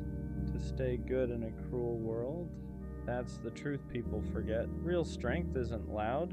It doesn't dominate. It doesn't need to prove itself. Real strength is staying kind when life gives you every reason not to be. So if you know a guy like that, be there for him. Remind him that his heart isn't a flaw, that being good isn't something he needs to outgrow, because one day someone is going to see him, really see him, and they won't make him pay for the damage done by people who couldn't handle his heart. And when that happens, being a good guy will finally feel worth it. What people don't realize is how early the good guy starts changing himself without even noticing. At first it's small, he replies a little slower, he stops double texting, he thinks twice before doing something thoughtful because he's scared it'll be taken the wrong way, not appreciated, or worse, ignored. He starts asking himself questions he never used to ask. Am I doing too much? Should I care less? Why do I always end up like this? And that's dangerous, because now he's learning to dull the very traits that made him special. The world doesn't break good guys all at once. It chips away at him slowly. Every time his effort isn't matched, every time his loyalty is taken for granted, every time he's told he's perfect but still not chosen. Eventually he starts building walls, not because he wants to play games, but because he's tired of being the only one who loses when he plays fair. He watches people who treat others poorly get rewarded with attention, love, and chances, and he wonders what he's doing wrong for choosing empathy instead of ego. But here's what nobody tells him. Being a good guy isn't about what you receive immediately, it's about who you become long-term. The patience he has, the emotional awareness, the ability to love deeply without needing control. Those qualities don't disappear just because they've been overlooked. They mature, and when the right person finally comes along, those same traits won't feel like a burden. They'll feel like safety, like home, like something rare in a world full of half-effort and emotional detachment. The good guy doesn't lose, he just waits longer for the right win. There's also something else the good guy carries that no one talks about: guilt. Guilt for feeling angry when he's treated unfairly, guilt for wanting to pull away, guilt for even questioning whether being kind is worth it anymore, because deep down he doesn't want to become someone he wouldn't recognize. So instead of expressing that frustration, he swallows it. He tells himself to be patient, to be understanding, to give people the benefit of the doubt, even when they've shown him who they are multiple times. And that self-control, that restraint, it takes more strength than most people will ever realize, but it comes at a cost. He starts to feel invisible, like his effort only matters when it's convenient for someone else, like his loyalty is expected, not appreciated. And the scariest part isn't that people take advantage of him, it's that he starts expecting it. That's when the good guy begins to question his worth, not in a dramatic way, quietly, internally. He wonders if he needs to be colder to be respected, louder to be noticed, less caring to be chosen. And even though he doesn't like those thoughts, they creep in anyway. But here's the truth he needs to hear: the world doesn't need more detached people pretending they don't care. It needs more people who choose kindness, even when it's inconvenient. More people who know how to love without manipulation. More people who stay solid when everything around them feels fake. The good guy isn't weak for feeling deeply. He's strong for not letting pain turn him into something he's not. And one day that integrity will matter more than all the times he was overlooked. At some point, the good guy has to learn a hard lesson. Being kind doesn't mean being available to everyone. Being loyal doesn't mean tolerating disrespect. And having a good heart doesn't mean you owe it to people who keep proving they don't know how to handle it. This is usually the stage where he starts choosing himself, not in a selfish way, not in a bitter way, but in a quiet, self-respecting way. He stops chasing people who only reach out when it's convenient. He stops over-explaining his intentions. He stops proving that he's different, because the truth is, the right people don't need convincing. The good guy learns that boundaries aren't walls, they're filters. They don't block love, they block misuse. And once he understands that, everything changes. He becomes more selective with his energy, more intentional with who gets access to him. He still cares deeply, but now it's earned. This is where his strength really shows. He doesn't become cruel, he doesn't become cold, he just becomes aware. He learns that love shouldn't feel like constantly waiting your turn, that effort shouldn't feel one-sided, that if someone truly values you, they won't make you question where you stand. And when he finally meets someone who matches his energy, who sees his kindness as safety instead of weakness, it clicks. All the waiting, all the hurt, all the doubt, it suddenly makes sense. Because the good guy wasn't wrong for being good. He was just giving his heart to the wrong people. There's a moment where the good guy finally realized something important. He was never meant to be understood by everyone. His way of loving was never designed for people who thrive on attention, chaos, or option. It was meant for someone who values depth, consistency, and intention. And once that clicks, he stops feeling ashamed of who he is. He understands now that not everyone deserves access to his softness, that some people only know how to take, not receive. And that doesn't make him naive, it makes him discerning. He doesn't need to change his heart, he just needs to protect it better. The good guy learns how to walk away without guilt, not because he stopped caring, but because he started caring about himself too. He learns that choosing peace over potential isn't giving up, it's growth. That silence is sometimes the loudest form of self-respect, and slowly something shifts. He speaks clearer, stops apologizing for having standards. He no longer wonders if being a good guy is worth it. He knows it is, because even if the world tried to harden him, it didn't succeed. He stayed true, and that integrity, that's something no one can take from him. One day, someone will meet him where he is. They won't question his intention. They won't test his loyalty. They won't confuse kindness for weakness. They'll recognize it immediately, and they'll protect it the same way he does. Until then, the good guy keeps moving forward, not bitter, not broken, just wiser. And when that day comes, it won't feel dramatic.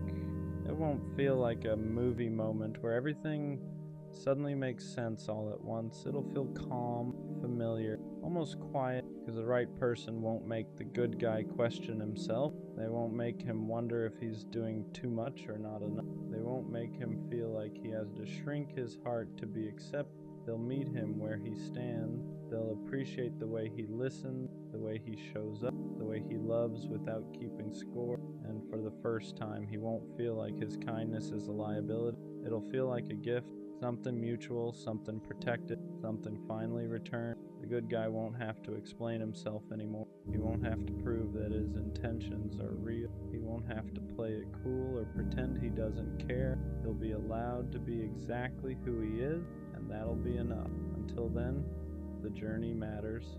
Every disappointment taught him boundaries.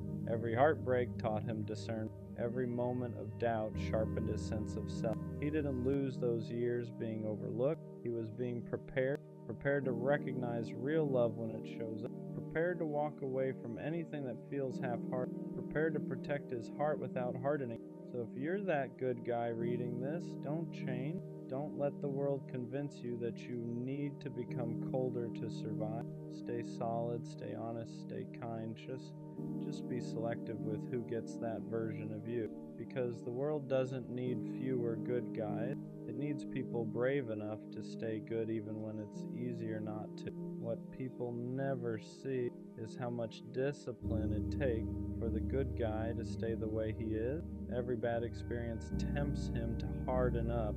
Every time he's overlooked, replaced, or taken for granted, there's a voice in his head telling him to stop caring so much, to move differently, to love less, to become like everyone else. But he doesn't. Not because it's easy, but because he knows who he is. He understands now that changing his character to fit a broken system would only cost him himself, and losing yourself just to be chosen by the wrong people is a price that's too high.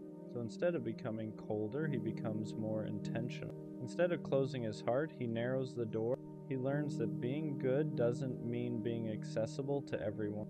It means being principled. It means having the strength to say no, to walk away, to choose solitude over disrespect. And that kind of self-control, that's rare. The good guy also learns to forgive, not to excuse what hurt him, but to free himself from carrying resentment. He doesn't want bitterness living rent-free in his heart. He wants peace, growth, clarity, and forgiveness is part of that process. And one day, when someone finally meets him with the same depth, the same consistency, the same effort, he'll recognize it immediately. Not because it feels intense, but because it feels familiar. Until then, he keeps building, keeps healing, keeps choosing integrity over impulse, because the good guy isn't waiting to be saved. He's becoming someone worth meeting. In the end, the good guy doesn't get a dramatic apology from everyone who hurt him. He doesn't get closure from every situation that left scars. And he doesn't get a moment where the world suddenly admits it was wrong for overlooking him. What he gets is something quiet and far more powerful. He gets peace. Peace in knowing he never had to become someone else to survive. Peace in knowing his heart stayed intact even after everything. Peace in knowing he loved honestly in a world that often rewards the opposite. He looks back and realizes that every time he was ignored, every time he was treated like an option, every time he was underestimated, it wasn't a reflection of his worth. It was a reflection of who couldn't meet him where he stood. And that understanding changes everything, because now he doesn't crave validation. He doesn't chase attention. He doesn't beg to be chosen. He knows who he is. And when love finally finds him, the kind that's mutual, intentional, and steady, it won't feel like winning. It'll feel like alignment, like finally being understood without having to explain yourself, like being valued without having to prove. Until then, the good guy keeps walking forward, not bitter, not resentful, not hard, just grounded. And that's the kind of strength no one can take from One of the hardest things to accept is caring deeply about someone and realizing there's nothing you can do to make them feel the same way. You can show up, be honest, try again and again, and still end up in the same place. No matter how genuine your intentions are, no matter how real your feelings feel, they just don't see you the way you see them. And that's the kind of pain that sits quietly in your chest. You keep hoping that maybe this time will be different. Maybe if you explain yourself better, maybe if you give them more space, maybe if you stay consistent long enough, they'll finally notice. But they don't. And that doesn't mean you weren't enough. It just means their heart was never available to you in the first place. What makes it worse is how your mind tries to cope. You tell yourself there's nothing you can do, that it is what it is. But deep down, you still wish. You still imagine them choosing you one day. You still replay moments wondering if you missed a sign or said the wrong thing. You convince yourself these feelings will never fade, that you'll always feel this attached, this stuck. But that part isn't true. Feelings feel permanent when you're inside them. They feel endless when you don't see a way out. But time changes things, distance changes things, perspective changes things. Eventually you start to see the situation clearly. You realize how exhausting it was to keep giving your heart to someone who never intended to hold it. Chasing someone who doesn't want you doesn't make you passionate, it makes you tired. Love is not something you have to persuade someone into. You shouldn't have to prove your worth or compete for basic interests. Real connection doesn't require convincing. It doesn't require repeated rejection. And yes, maybe she feels different. Maybe she feels rare, special, unforgettable. When you care deeply, your mind puts people on a pedestal. You start believing they're one of a kind, but they aren't the only person capable of being loved by you. They aren't the only person who could make you feel seen. They're just the one your heart focused on at this moment. When someone has shown you multiple times that they don't feel the same, that's your answer. Not an invitation to try harder, not a challenge to overcome. It's clarity, and clarity, even when it hurts, is a gift. There are so many people in this world who would appreciate your effort, your loyalty, your presence, people who wouldn't hesitate, people who wouldn't leave you guessing. You won't find them while you're holding on to someone who already said no. Letting go doesn't mean you stop caring overnight. It means you stop hurting yourself on purpose. And one day, you'll look back and realize that walking away wasn't losing someone. It was choosing yourself. Sometimes the question isn't, will I be loved? It's quieter than that. It's, is there something about me that makes love harder? Because when people keep leaving or hesitating or choosing someone else, you start internalizing it. You start wondering if maybe you're too intense, too emotional, too independent, too complicated, or maybe not enough of something, and no one ever says it directly. They just drift, they just lose interest, they just aren't ready, and you're left holding the pattern. So you sit there thinking, if I was easier to love, would they have stayed? Maybe you're not hard to love. Maybe you're just hard to manipulate, hard to breadcrumb, hard to keep around without effort, hard to confuse. And to the wrong people, that feels inconvenient. You ask questions. You want clarity. You don't pretend you're okay with half effort. That doesn't make you difficult. It makes you aware. But when you keep encountering people who aren't ready for depth, your standards start to feel like flaws. You start thinking, maybe if I needed less, maybe if I expected less, maybe if I was more chill, they would have stayed. But staying isn't the goal. Staying right is. And being easy to love often just means being easy to neglect. You're not hard to love. You're just not built for temporary. When rejection repeats itself, you stop seeing it as coincidence. You start seeing it as confirmation. Confirmation that maybe you're too much, too sensitive, too deep, too intense for people to handle long term. So you adjust, you soften your reactions, you downplay your needs, you act less invested than you actually are, because maybe if you seem lighter, less emotional, less attached, they won't leave. But here's what really happens. You slowly disconnect from yourself. You become quieter in relationships, less expressive, less honest about what you want. And when someone still walks away, it hurts even more, because now it feels like even the edited version of you wasn't enough. That's when the question gets louder. If even my smaller version isn't chosen, what does that say about me? But maybe it doesn't say anything about you. Maybe it says something about who you've been choosing. There's a difference between being hard to love and being hard to access. Hard to love sounds like a flaw, like you're difficult, complicated, too much work. Hard to access is different. It means not everyone gets the deepest parts of you. It means you don't open up instantly. It means your vulnerability isn't handed out casually. And that's not a weakness, that's discernment. You don't let just anyone in anymore. You don't overshare with people who haven't earned trust. You don't attach quickly just because there's chemistry. To someone who wants easy, that feels frustrating. To someone who wants depth, that feels rare. You're not hard to love, you're just not available for surface level connection. And the wrong people will always call that too much, but the right person, they'll call it intentional. Maybe the real issue was never that you're hard to love. Maybe you've been loving people who don't know how to love deeply. There's a difference. Some people like the idea of you, your attention, your softness, the way you show up for them. But when it's time to reciprocate, they struggle, not because you're asking for too much, but because they don't have that depth to give. And instead of admitting that, it's easier for them to label you.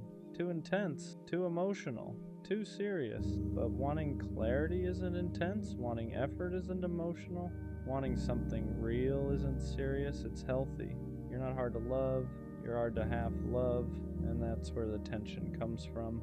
Because people who operate casually feel pressure around someone who operates intentionally, but pressure isn't the same as incompatibility, it's just misalignment. When you're repeatedly misunderstood, you start questioning your depth. You start wondering if you feel too much, if you expect too much, if you interpret things too deeply, because when people keep saying, it's not that serious, or you're overthinking, you begin to shrink your instincts, you second-guess your reactions, you silence your intuition, you tell yourself to calm down even when something feels off. But here's the truth. Depth feels dramatic to people who live on the surface. Emotional awareness feels intense to people who avoid vulnerability. Your ability to feel deeply is not a flaw, it's a capacity. And just because someone doesn't meet you there doesn't mean you're too much. It just means they don't swim that far. You're not hard to love.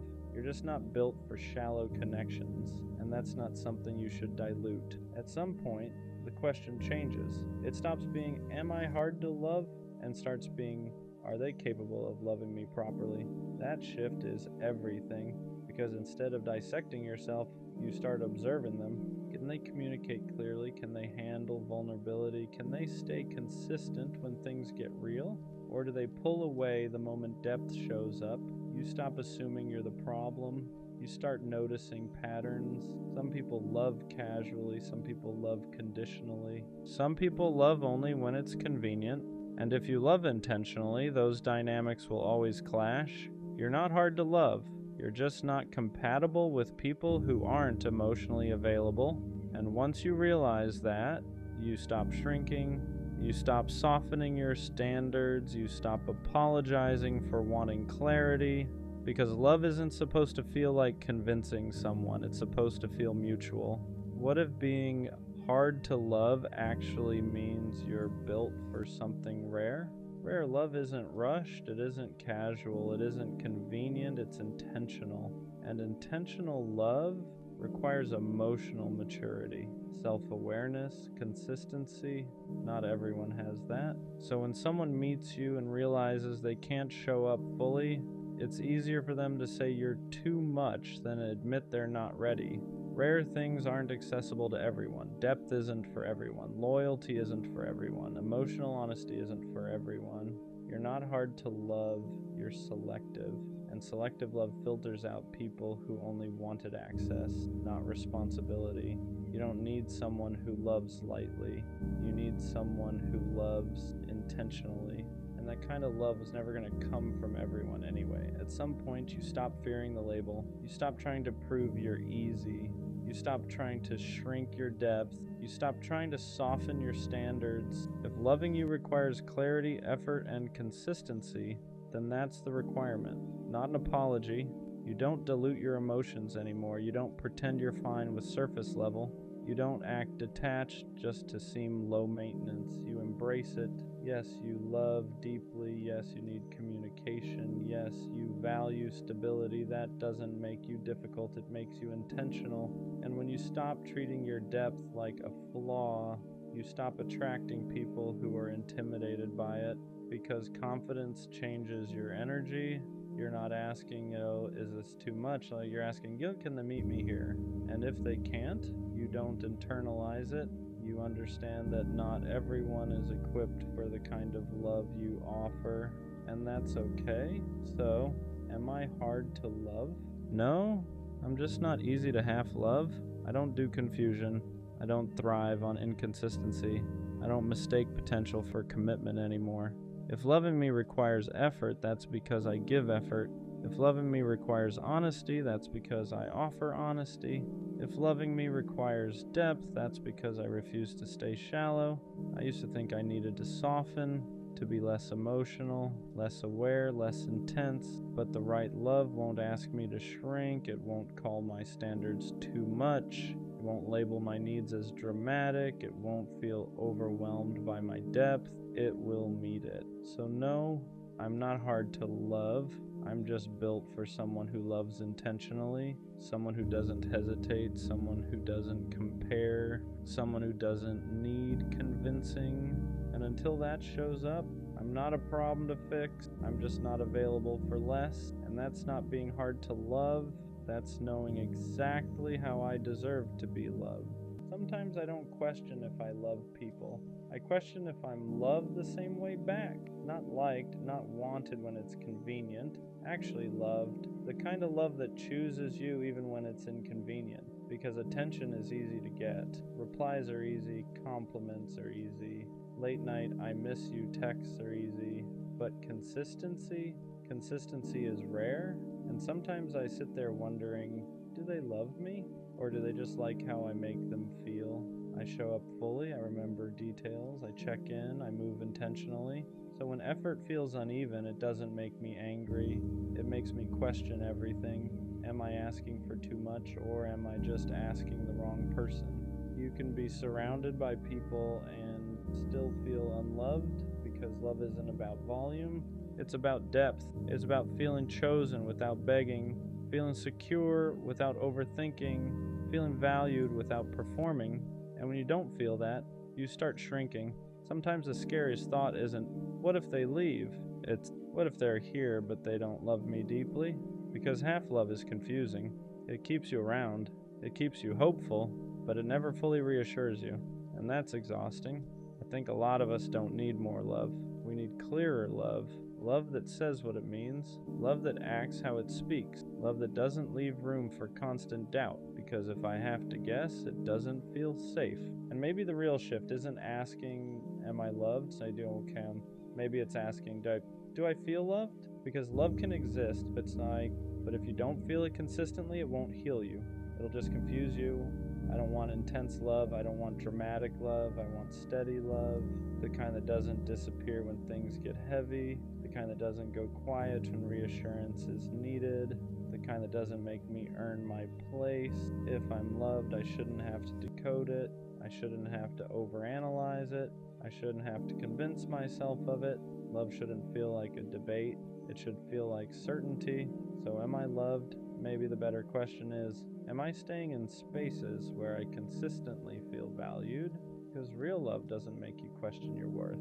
It reinforces it, and if I ever have to constantly wonder whether I'm loved, that might be my answer. Take me back to the night we met, because that was the last time everything felt untouched, the last time my heart wasn't carrying the weight of you. I replay it more than I should. The way you smiled like you had no idea what you were about to become to me. The way time slowed down for just a second, almost like the universe was whispering, pay attention, this moment is going to matter someday. And I swear, I didn't know it then. I didn't know how deeply that night would root itself into my memory, how it would become the bookmark I keep flipping back to, even when I'm trying so hard to move forward. Back then, everything felt light, pure, hopeful, like life was finally giving me something soft to hold on to. I didn't know that softness would one day turn into something that hurts to remember, because now I'm just learning to live with the ghost of you. You're not here, you're not gone, you just exist in every place my mind wanders when it's tired. I see you in strangers' mannerisms, in songs that randomly come on, in the silence of my room when it's too late to pretend I'm okay. It's the little things that get me, The way a random memory will hit me out of nowhere, like the universe is trying to remind me of something I've been trying to forget. I'll hear a laugh that sounds like yours, or a phrase you used to say, and suddenly I'm right back in that moment, standing next to the version of me who still had you. And the worst part, I don't know how to move on, not really. People tell me time heals, but all time has done is make the memory sharper, clearer, more painful in a way I didn't expect. I don't need forever with you. I don't need a perfect ending. Sometimes I just wish I could go back to the before I knew what it felt like to miss someone who is still alive, just not mine. Before I learned how heavy memories can feel when they become the only place someone still exists. Take me back to the night we met, because that was the last time my heart wasn't haunted by you. They say your second love hits the deepest, and at first I didn't believe that. I thought nothing could touch the intensity of the first one. First love is loud, it's reckless, it's the kind of love that makes you believe everything will work out just because you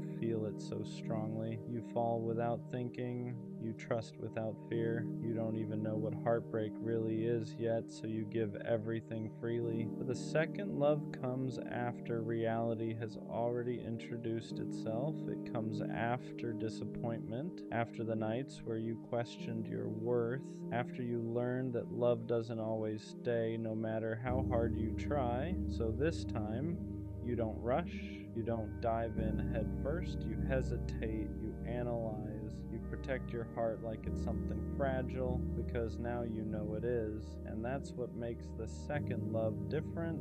You don't love blindly anymore, you love intentionally, you pay attention to effort, to consistency, to how someone treats you when it's inconvenient, not just when it's easy. You're still scared, but you're braver in a quieter way. You open up slowly, piece by piece, hoping you won't regret it again. And somehow, it still means more than you expected, because after being broken once, feeling safe again hits different. Feeling chosen without having to beg hits different. Being loved without chaos feels almost unfamiliar at first. You keep waiting for the catch. For the moment it all falls apart, but it doesn't, at least not right away. The second love isn't about butterflies in your stomach. It's about calm in your chest. It's about being understood without having to explain yourself over and over. It's about not feeling anxious when your phone is quiet. It's about knowing where you stand. It's about realizing that love doesn't have to hurt to be real. And even if the second love doesn't last forever, it leaves a different kind of mark. It teaches you what love is supposed to feel like. It shows you that you can love deeply without losing yourself, that you can stay soft without being naive, that healing doesn't mean closing your heart, it means choosing better. Your first love changes you, but your second love reminds you why you didn't give up on love in the first place. And that's why it hurts deeper, because this time you knew what you were risking and you loved anyway. What people don't tell you is that the second love doesn't just affect your heart, it reshapes the way you see everything. You're not the same person you were the first time you fell in love. You're more aware now, more cautious.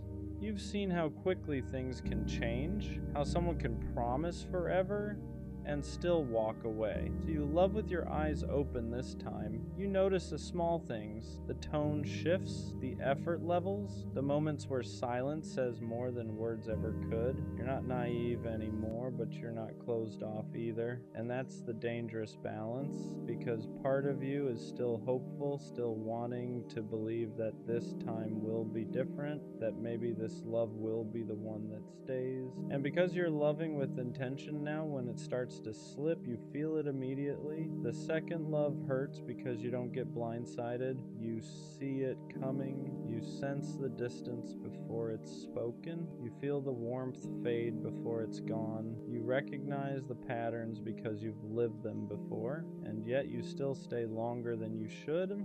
Not because you're desperate, but because you understand love better now. You know relationships aren't perfect. You know people struggle. You try to be patient. You try to communicate. You try to fix instead of flee. That's what makes it cut deeper when it ends. Because you didn't love blindly. You loved consciously. You loved knowing the risk. The second love doesn't shatter you the way the first one does. It doesn't leave you confused about what went wrong. Instead, it leaves you quietly exhausted. You don't cry as loudly. You don't fall apart as dramatically. You just sit with this heavy realization that sometimes, even when you do things the right way, love can still end. And that's a different kind of pain. It's the pain of knowing you grew, healed, and tried again, and still didn't get the ending you hoped for. But it's also the pain that proves how strong you've become, because even after everything, you are still capable of opening your heart again. That matters more than you think. The second love stays with you in quieter ways,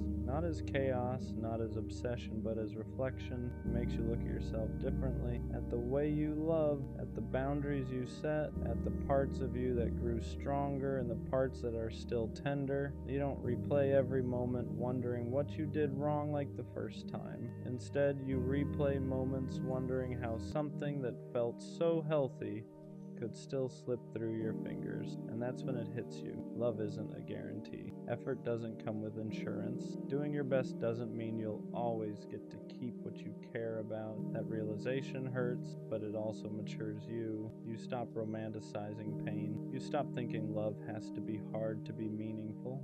You stop chasing people who can't meet you where you are. The second love teaches you discernment. It teaches you that chemistry isn't enough, that timing matters, that two good people can still be wrong for each other in that moment of life. And accepting that is one of the hardest lessons there is. You don't come out of it bitter, at least not if you're honest with yourself. You come out clearer. You know what you want now, what you won't tolerate, what you deserve without needing to explain it to anyone. And even though it didn't last, it didn't fail, it served its purpose. It showed you that love can feel safe, that connection can be calm, that you don't have to lose yourself to be close to someone. The second love doesn't destroy your belief in love, it refines it.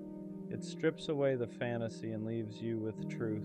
And truth, even when it hurts, is always better than illusion. Because now, when love comes again, and it will, you won't be chasing it, you'll be choosing it. What makes the second love linger is how close it came to being right. It wasn't reckless. It wasn't built on illusion. It felt grounded, like something you could grow into, instead of something you were chasing, and that's why letting it go feels so unfair. You did the work this time. You showed up differently. You loved with awareness, and still it slipped away. That's the part nobody prepares you for.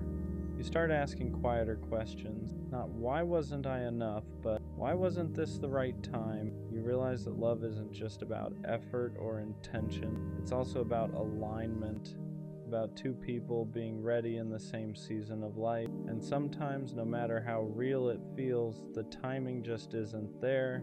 The second love teaches you that endings don't always come from betrayal or lack of care. Sometimes they come from growth pulling people in different directions. From life demanding things one person is ready to give and the other isn't yet. And that kind of ending hurts because there's no villain to blame. You don't leave angry, you leave understanding, and that understanding weighs heavy. But here's the quiet truth. The second love doesn't close your heart, it strengthens it. It proves you're capable of loving again without losing yourself. It shows you that healing worked, that you didn't harden, that you didn't shut down. You took the risk again, knowing how badly it could hurt, and that courage matters because love isn't measured by how long it lasts. It's measured by how honestly it's given, and the second love is often the most honest version of you. Not perfect, not fearless, but real, and that's something no ending can take away. The second love changes how you carry yourself afterward. You don't walk away shattered, but you don't walk away untouched either. There's a quiet shift in you. You become softer in some places, stronger in others. You learn how to sit with loss without letting it turn into bitterness, and that balance takes time. You notice how you move differently now. You're slower to give access to your heart, but not closed. You're more honest about what you need, even if it risks someone leaving. You no longer stay silent just to keep the peace, because the second love taught you that losing yourself slowly is worse than losing someone quickly. You also learn that closure doesn't always come from a conversation. Sometimes it comes from acceptance, from realizing that you gave what you could with what you knew at the time, that both of you tried in the ways you knew how, and that an ending doesn't erase the good that existed. The memories don't hurt the same way anymore. They don't stab, they ache. And even that ache becomes familiar, manageable. It reminds you that you once felt safe with someone, and that means you can feel that way again. Maybe not with them, but with someone else someday. The second love doesn't leave you afraid to love again. It leaves you prepared. You know what to look for now. You know the difference between attention and effort, between chemistry and compatibility, between wanting someone and being ready to build with them. And when love finds you again, because it will, you won't be chasing the feeling. You'll be recognizing calm, mutual, grounded, something that doesn't ask you to prove your worth or question your place. That's the quiet gift of the second love. It doesn't stay forever, but it stays with you in the way you love next. There's a moment after the second love ends where you realize you're not angry anymore. Not at them, not even at yourself. You're just tired.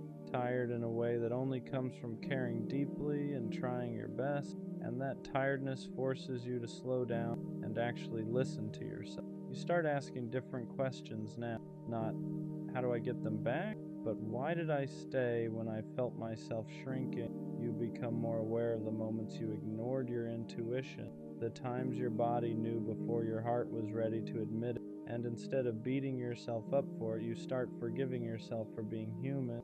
The second love teaches you that loving someone doesn't mean abandoning yourself.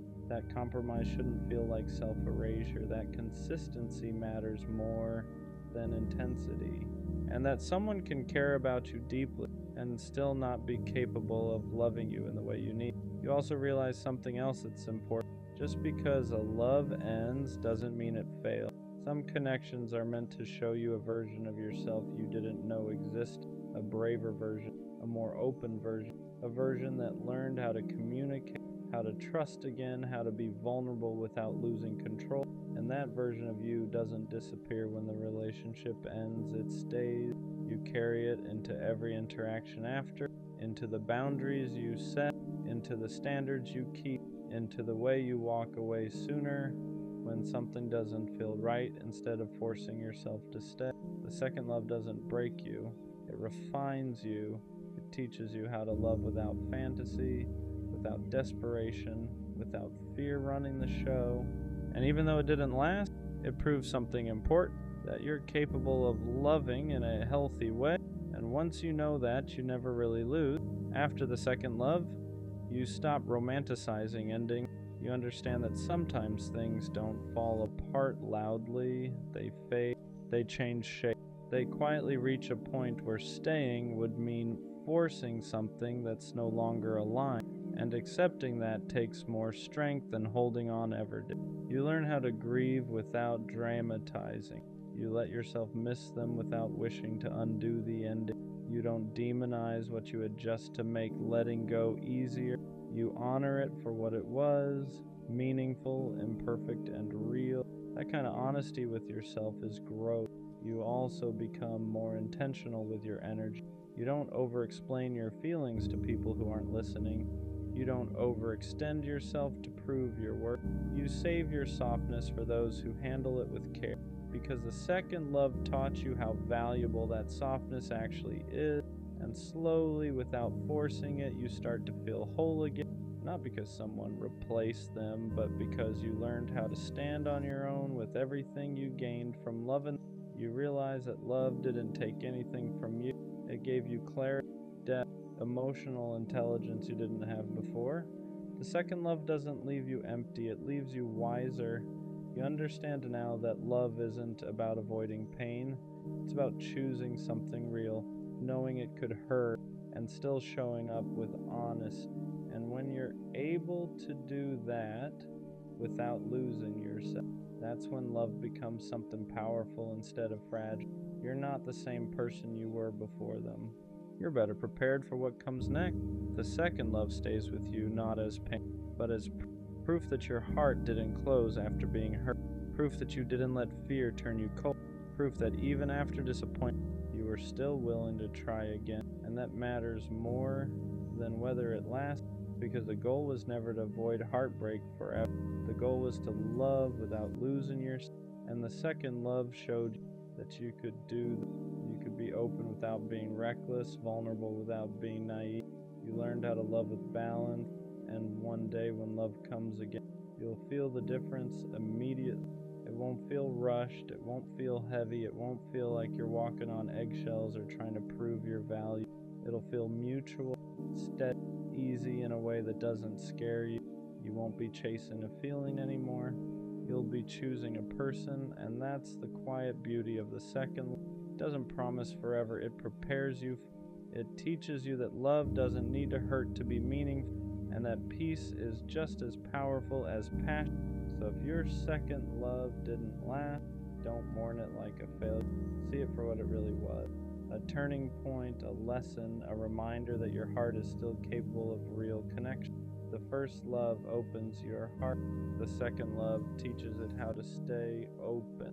And whatever comes next, you'll be ready for. You keep ignoring the red flags because all you want is love, not peace, not respect, not consistency, just love. You see the signs, you see the unanswered calls, the constant busy, the way you're always an option, never a priority. And instead of asking why it hurts, you ask how to endure it. You tell yourself it's patience, that it's loyalty, that love means staying even when it costs you. But let's be honest, she doesn't check on you. She doesn't consider your feelings. She doesn't show up the way you do. And you know that. You just don't want to face what it says about you for staying. So here's the real question you've been avoiding. How much do you actually love yourself? Because when you stay in situations that keep hurting you, when you keep accepting disrespect just to feel close to someone, that's not love. That's neglect. If you truly loved yourself, you wouldn't keep choosing pain just to feel wanted. You wouldn't keep lowering your standards to keep someone around who clearly isn't choosing you back. But you don't protect yourself, you sacrifice yourself.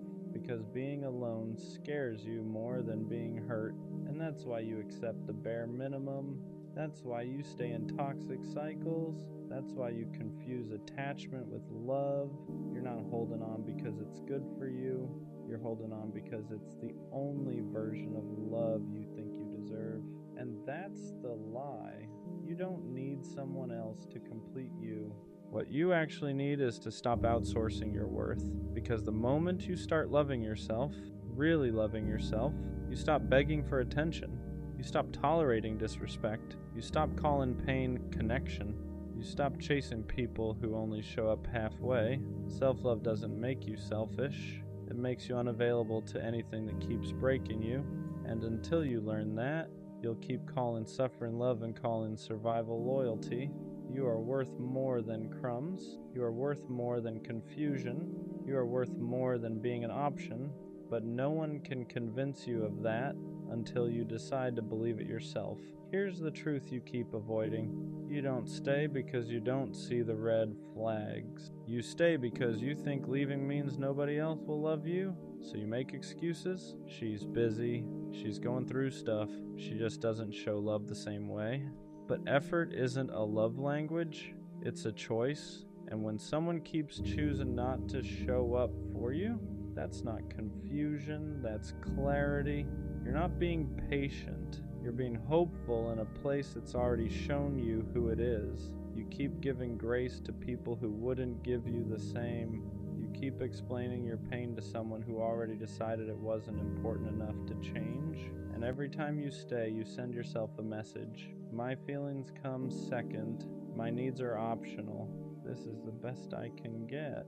That's not love. That's self-betrayal. You think walking away means losing them, but what you're really losing right now is respect for yourself, because someone who values you doesn't make you question your worth. They don't make you beg for consistency. They don't disappear and call it space. And the reason this keeps happening isn't because you love too hard. It's because you don't love yourself hard enough to leave when you should. The moment you start choosing yourself, red flags stop looking like obstacles and start looking like exits. And exits aren't failures, they're protection. Ignoring red flags doesn't just hurt you once, it trains people how to treat you. Every time you stay after disrespect, you teach them you'll tolerate it. Every time you forgive without change, you show them your boundaries don't mean much, and they adjust accordingly. They respond less, they try less, they care just enough to keep you around, but never enough to show up fully. Because why would they? You already proved you'll stay without effort. You think you're being understanding, but what you're really doing is normalizing behavior that shouldn't have access to you. You answer late replies immediately. You accept apologies without accountability. You let patterns repeat because you're afraid of starting over, and slowly, your standards drop while their comfort rises. That's the trade you're making. You're giving someone emotional safety while you live in emotional uncertainty. And the worst part? You start blaming yourself. You tell yourself you're asking for too much, that you're sensitive, that this is just how relationships are. But healthy love doesn't require endurance. You don't have to survive it. You don't have to fight for basic respect. You don't have to convince someone to treat you well. Red flags aren't challenges to overcome. They're warnings to listen to, and the longer you ignore them, the harder it becomes to remember what being valued even feels like. The pattern doesn't break when they change, it breaks when you do. The reason you keep ignoring red flags is because you confuse attachment with love. Love feels steady, attachment feels urgent. Love doesn't make you anxious. Attachment keeps you checking your phone, replaying conversations, wondering where you stand, and you call that passion. But what you're really feeling is fear. Fear of being replaced, fear of not being enough, fear that if you don't hold on tight, you'll be forgotten. So you cling, you stay when you should leave, you wait when there's nothing coming, you accept excuses because they're easier than facing the truth. That truth being, someone who wants you won't make you feel optional. Attachment makes you chase because it needs reassurance. Love doesn't chase, it meets. And until you learn the difference, every red flag will feel like something you just need to work through. You'll keep calling distance space, disrespect miscommunication, inconsistency timing, but your body already knows that tight feeling in your chest, that constant unease, that feeling of giving more than you're getting. That's not love warning you to try harder.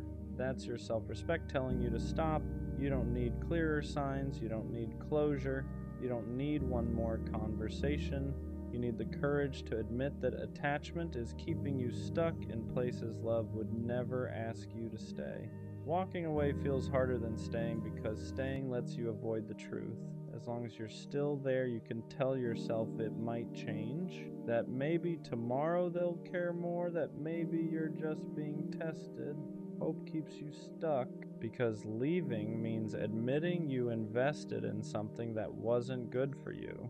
It means admitting you ignored your instincts, that you stayed longer than you should have, that you loved someone who couldn't meet you halfway, and that hurts your pride.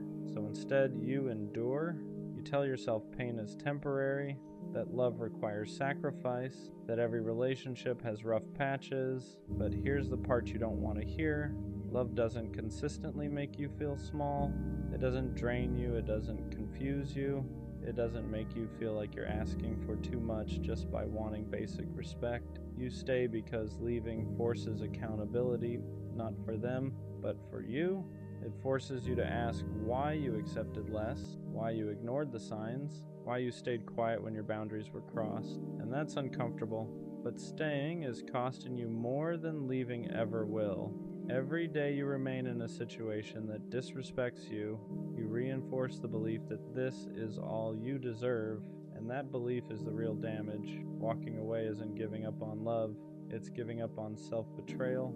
And the moment you finally choose yourself, red flags stop feeling confusing. They feel obvious. The moment you stop ignoring red flags, everything gets quiet. No chaos, no anxiety spikes, no constant checking to see if someone still wants you. And at first, that silence feels uncomfortable because you're used to confusion. You used to emotional ups and downs, used to love feeling like something you have to manage. So when you finally walk away, your brain starts questioning you. Maybe I overreacted.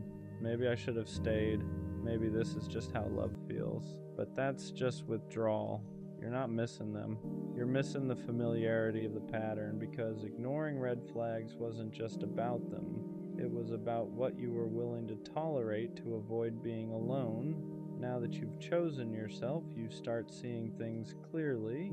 You realize how drained you were, how often you made excuses, how little you were actually asking for compared to how much you were giving, and that clarity changes you. You don't feel pulled toward inconsistency anymore. You don't chase mixed signals. You don't feel tempted by people who only show up halfway. Because once you experience peace, chaos stops feeling exciting. You stop romanticizing struggle. You stop believing love has to hurt. You stop confusing anxiety with connection. And here's the biggest shift. You stop trying to be chosen. You start choosing. Who gets access to you? Who gets your time? Who gets your emotional energy? Red flags don't feel like puzzles anymore. They feel like answers. And instead of asking me, can I make this work? You ask, does this protect me? That's when self-respect kicks in. Not loud, not dramatic, just firm. When you stop ignoring red flags, people from your past don't recognize you anymore. Not because you changed for the worse, but because you stopped being convenient. You don't explain yourself as much. You don't over-justify your boundaries. You don't stay in conversations that feel disrespectful or draining, and that confuses people. They're used to the version of you that stayed quiet, that gave chances, that tried to understand at the expense of being understood. So when you walk away faster now, they call you cold. They say you've changed. They say you're doing too much. But what they really mean is, you're no longer available for the dynamic they benefited from. People who thrived on your tolerance don't like your standards. People who were comfortable with your silence don't like your clarity.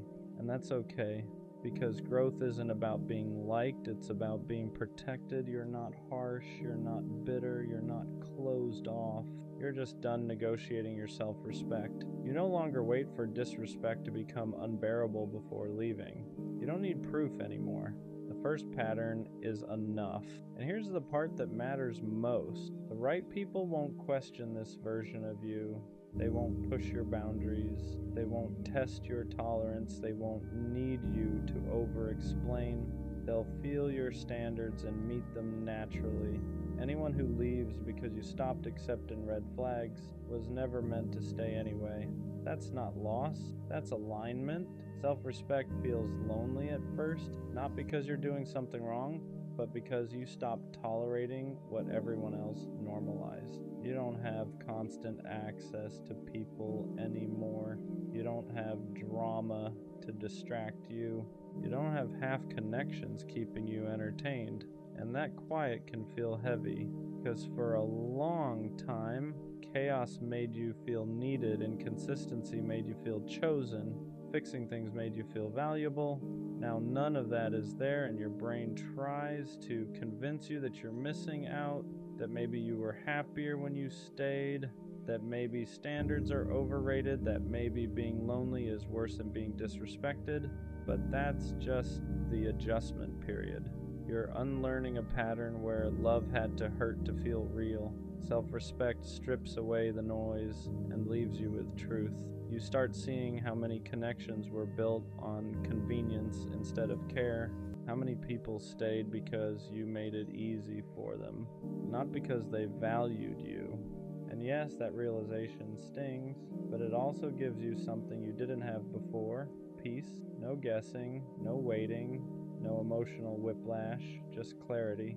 And from that clarity, your standards get quieter but stronger. You don't announce them, you don't defend them, you just live by them. And anyone who can't meet you there falls away naturally. Loneliness isn't punishment here. It's space to rebuild your sense of worth without someone else validating it, space to remember who you are when you're not chasing or fixing or proving, and soon that loneliness turns into confidence. Not loud confidence, stable confidence. The kind that doesn't rush, the kind that doesn't beg, the kind that knows red flags aren't obstacles, they're directions. At some point, you realize something uncomfortable. You don't actually miss them. You miss the version of yourself that kept trying to be enough.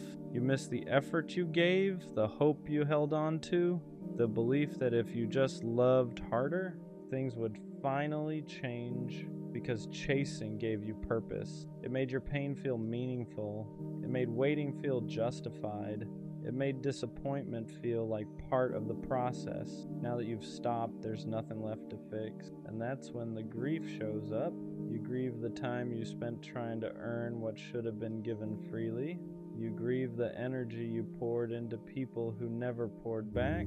You grieve the patience you mistook for love, not because you were foolish, but because you cared.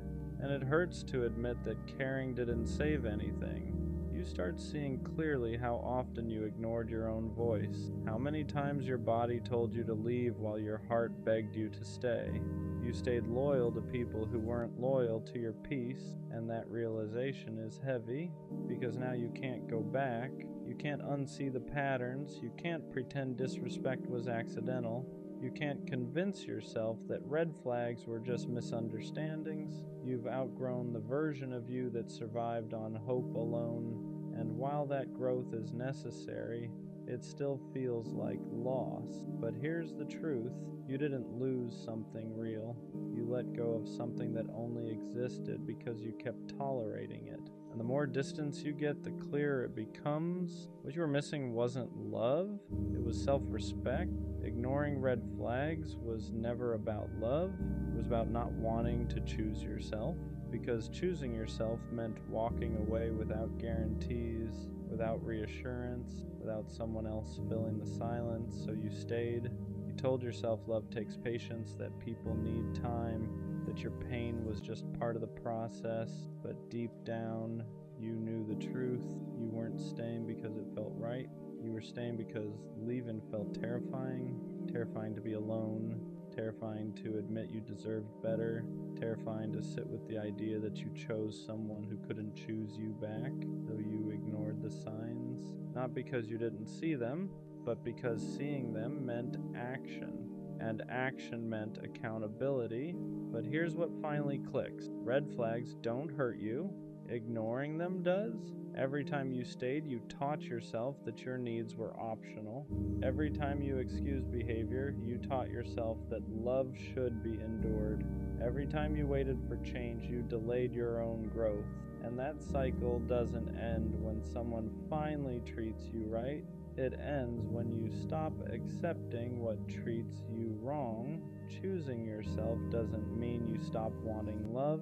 It means you stop betraying yourself just to keep it. It means you walk away sooner. You trust discomfort. You listen the first time something feels off. Not because you're cold, but because you're done confusing pain with connection. And once you reach this point, red flags don't feel complicated anymore. They feel clear. You don't argue with them. You don't negotiate with them. You don't try to turn them green. You leave. Because now you understand something you didn't before. Being alone is temporary, self-betrayal is cumulative, and you're no longer willing to pay that price. That's not bitterness, that's self-respect, and that's where the cycle finally ends. Why do you keep chasing someone who keeps showing you the same outcome? At some point, you have to pause and really ask yourself that question. Not from a place of anger, not from a place of judgment, but from a place of honesty. Because deep down, you already know the answer. You're not chasing them because they want you. You're chasing them because you're hoping they eventually will. And that hope can be dangerous when it's built on nothing but mixed signals and empty gestures. If someone truly wanted you, you wouldn't feel confused all the time. You wouldn't be constantly questioning where you stand. You wouldn't be overanalyzing every delayed reply or short message, wondering what you did wrong. Interest doesn't hide. Effort doesn't disappear. People make time for what they care about. A lot of the time, the person you're chasing doesn't actually want a relationship with you. They want the attention. They want to feel desired. They like knowing someone is thinking about them, checking on them, choosing them. But that doesn't mean they're choosing you back. And that's a hard truth to accept, especially when you've already invested your emotions. The more you chase, the more power you give away. You start bending your boundaries. You start lowering your standards. You start accepting behavior you would never tolerate from someone you weren't emotionally attached to. And slowly, without even realizing it, you teach them that they don't have to show up for you to keep you around. Self-respect isn't about being cold or heartless. It's about knowing when to stop pouring into a cup that's never going to fill you back up. It's about recognizing that your time, your energy, and your feelings are valuable. They are not meant to be handed out to someone who only shows interest when it's convenient for them. When you stop texting first, when you stop checking to see if they viewed your story, when you stop making excuses for their lack of effort, something powerful happens. You create space for clarity, space for peace, space for someone who won't make you feel like you have to compete for basic attention. Walking away doesn't mean you didn't care. It means you finally cared about yourself enough to stop chasing someone who was never running toward you in the first place. You don't lose anything by choosing yourself. The only thing you lose is the illusion that one day they might change. Respect yourself enough to stop chasing. The right person will never need to be convinced to choose you. Caring deeply for someone who was never interested in you is one of the fastest ways to lose yourself. It's exhausting in a way people don't talk about enough. You keep trying, hoping something will change, convincing yourself that if you give a little more, love a little harder, or wait a little longer, it'll finally turn into something real. But the truth is, nothing grows where there's no effort on the other side. Think about the pattern. They don't reach out first. They take hours, sometimes days, to respond. Conversations feel forced or short. Plans rarely happen. And yet you're still showing up emotionally, investing time, and holding space for someone who isn't doing the same for you. That imbalance slowly wears you down. Not all at once, but quietly. Until one day you realize you've been pouring into a cup that was never meant to be filled. What hurts the most isn't that it didn't work out. It's the way it makes you question your worth. You start wondering why you weren't enough or what you could have done differently, but the reality is your value was never the issue. Interest can't be forced, and connection can't be created by effort alone. Staying where you're not wanted teaches your mind to accept less than you deserve. It makes rejection feel familiar. It turns hope into habit and disappointment into routine, and over time it chips away at the way you see yourself. That's why walking away isn't giving up, it's choosing to protect your peace. If someone doesn't want you, believe them, not because you're lacking, but because the right person won't make you question where you stand. They won't leave you guessing. They won't make affection feel like a reward you have to earn. Letting go doesn't mean it didn't matter. It means you're finally allowing yourself to move towards something that does. Stop holding on to potential that only exists in your head. Stop trying to read meaning into small gestures or brief moments of attention. Consistency is clarity, and when you finally choose to step back, you'll notice something important. Your energy returns, your confidence rebuilds. You remember who you were before you started shrinking yourself to fit into someone else's indifference. Choose the path that leads you to someone who wants you without hesitation. Choose yourself. Sometimes the question isn't, will I find love? It's deeper than that. It's, will someone ever choose me the way I choose them? Not temporarily, not when it's convenient, not when they're bored, but fully. There's a difference between being liked and being chosen. Liked is easy, chosen is intentional, and if you've been the one who always gives more, who stays longer, who loves harder, you start wondering if maybe you're meant to be the giver but never the one kept. You watch other people get picked without hesitation, publicly, proudly, confidently, and you sit there thinking, what is it about me that makes people unsure? Is it timing? Is it me? Am I too much? Not enough? And the scariest part isn't being alone. It's the thought that maybe you'll always be almost chosen. Being the almost changes you. You're not rejected loudly. You're not cut off dramatically. You're just not picked. You're the one they talk to every day until they meet someone else. The one they say they really like but never commit to. The one who's good enough to keep around, just not good enough to claim. And that messes with your head because there's no clear reason. They don't say you're lacking. They don't say you're the problem. They just hesitate. And hesitation feels personal. You start replaying everything. Was I too available, too understanding, too patient, or maybe not exciting enough, not mysterious enough, not whatever it takes to be chosen instantly? And slowly, your self-worth gets tied to someone else's indecision. That's the dangerous part. Because being the almost doesn't feel like rejection. It feels like you were close enough to hope, close enough to imagine it, close enough to get attached, but not close enough to stay. And when that keeps happening, you don't just question love, you question yourself. After being almost chosen enough times, you start adjusting yourself. Not dramatically, not obviously, just subtly. You become a little less expressive, a little less attached, a little less honest about how much you care. Because maybe that's the problem. Maybe you're too available, too deep, too ready. So you try being cooler, more detached, more mysterious. You pretend you don't need reassurance. You act like you're fine with seeing where it goes. You downplay your feelings so you don't scare anyone off. But here's the truth. Shrinking yourself doesn't make you more lovable. It just makes you less visible. And the worst part? Even when you adjust, even when you play it safe, you still end up almost chosen, because the issue was never that you were too much, it's that you were giving depth to people who weren't ready for it. And instead of realizing that, you internalized their hesitation. You made it about your value. You thought, if I just change this one thing, maybe next time they'll stay. But love isn't unlocked by becoming smaller. It's aligned by being fully yourself and meeting someone who doesn't hesitate. And the sooner you stop reshaping yourself for someone's indecision, the sooner you realize you were never lacking. You were just misaligned. After a while, you stop expecting to be chosen, not because you don't want it, but because you're tired of getting your hopes up. So now, whenever something starts to feel good, you brace yourself. You tell yourself not to get excited, not to imagine too far ahead, not to believe it too much, because history has taught you how this usually ends. You assume they'll lose interest, assume they'll find someone better, assume you'll become the almost again. And that mindset is heavy, because you're not just protecting yourself, you're preparing for rejection before it even happens. You start reading into small changes, shorter text, longer replies, different energy. And instead of feeling secure, you feel on edge, not because they've done something wrong, but because you've been here before. You've felt the slow fade. You've watched interest turn into distance. You've experienced the shift from excitement to uncertainty. So now you expect it, and expecting rejection changes how you show up. You hold back, you don't fully invest, you act like you care less than you do, because if it falls apart again, at least you can say you weren't all in, but deep down, you don't want to live like that. You don't want to approach love like it's already ending. You just want one time where it doesn't. There's a difference between being unwanted and being unmatched. And if you've been the almost too many times, you start confusing the two.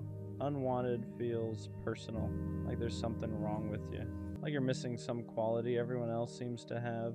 Unmatched is different. Unmatched means the timing was off, the emotional depth wasn't equal, the intentions weren't aligned. Unmatched isn't about your worth, it's about compatibility. But when someone hesitates to choose you, it doesn't feel like misalignment, it feels like rejection. And rejection feels final. You forget that love isn't a competition, that being chosen isn't about being better, it's about being right for each other at the same time. You can be attractive, kind, emotionally available, and still not be someone's person. That doesn't reduce you. It just means alignment wasn't there. And the moment you stop asking, what's wrong with me, and start asking, were we actually aligned? Everything shifts, because maybe you weren't almost chosen. Maybe you were just never meant to settle for someone unsure. Here's something you don't realize at first. Your fear of not being chosen might actually be protecting you, because when you're scared of being the almost again, you start paying attention. You notice inconsistency faster. You recognize mixed signals sooner. You don't ignore hesitation like you used to. Before, you'd cling to potential. You'd fill in gaps with hope. You'd convince yourself that uncertainty just needed time. Now, you watch. You see when someone's energy shifts. You see when effort isn't equal. You see when you're the only one leaning in. And instead of begging to be chosen, you pull back. Not out of ego, not out of pride, but out of self-respect, because deep down you don't want to be chosen by someone who's unsure. You don't want to be picked after being compared, after being doubted, after being an option. You want someone certain. So maybe the real shift isn't asking, will I ever be chosen? It's asking, do I even want to be chosen by someone who hesitates? And that question changes everything. At some point you get tired of chasing certainty from other people. You get tired of waiting for someone to confirm your value, tired of reading into words, tired of hoping their actions will finally match. So something shifts. Instead of asking, do they want me? You start asking, do I even want this? That's power. Because when you become certain in yourself, you stop needing constant reassurance. You know what you bring, you know how you love, you know the depth you offer, and that confidence changes your energy. You don't beg, you don't overprove, you don't shrink to stay, you let people show up or not. And if they hesitate, you don't internalize it. You understand that someone else's confusion is not a reflection of your worth. You stop trying to convince people to choose you, because the right person won't need convincing. They'll recognize you, and more importantly, you'll recognize them, not because they picked you, but because they're clear, consistent, and certain. And this time, certainty goes both ways. Here's the part nobody tells you.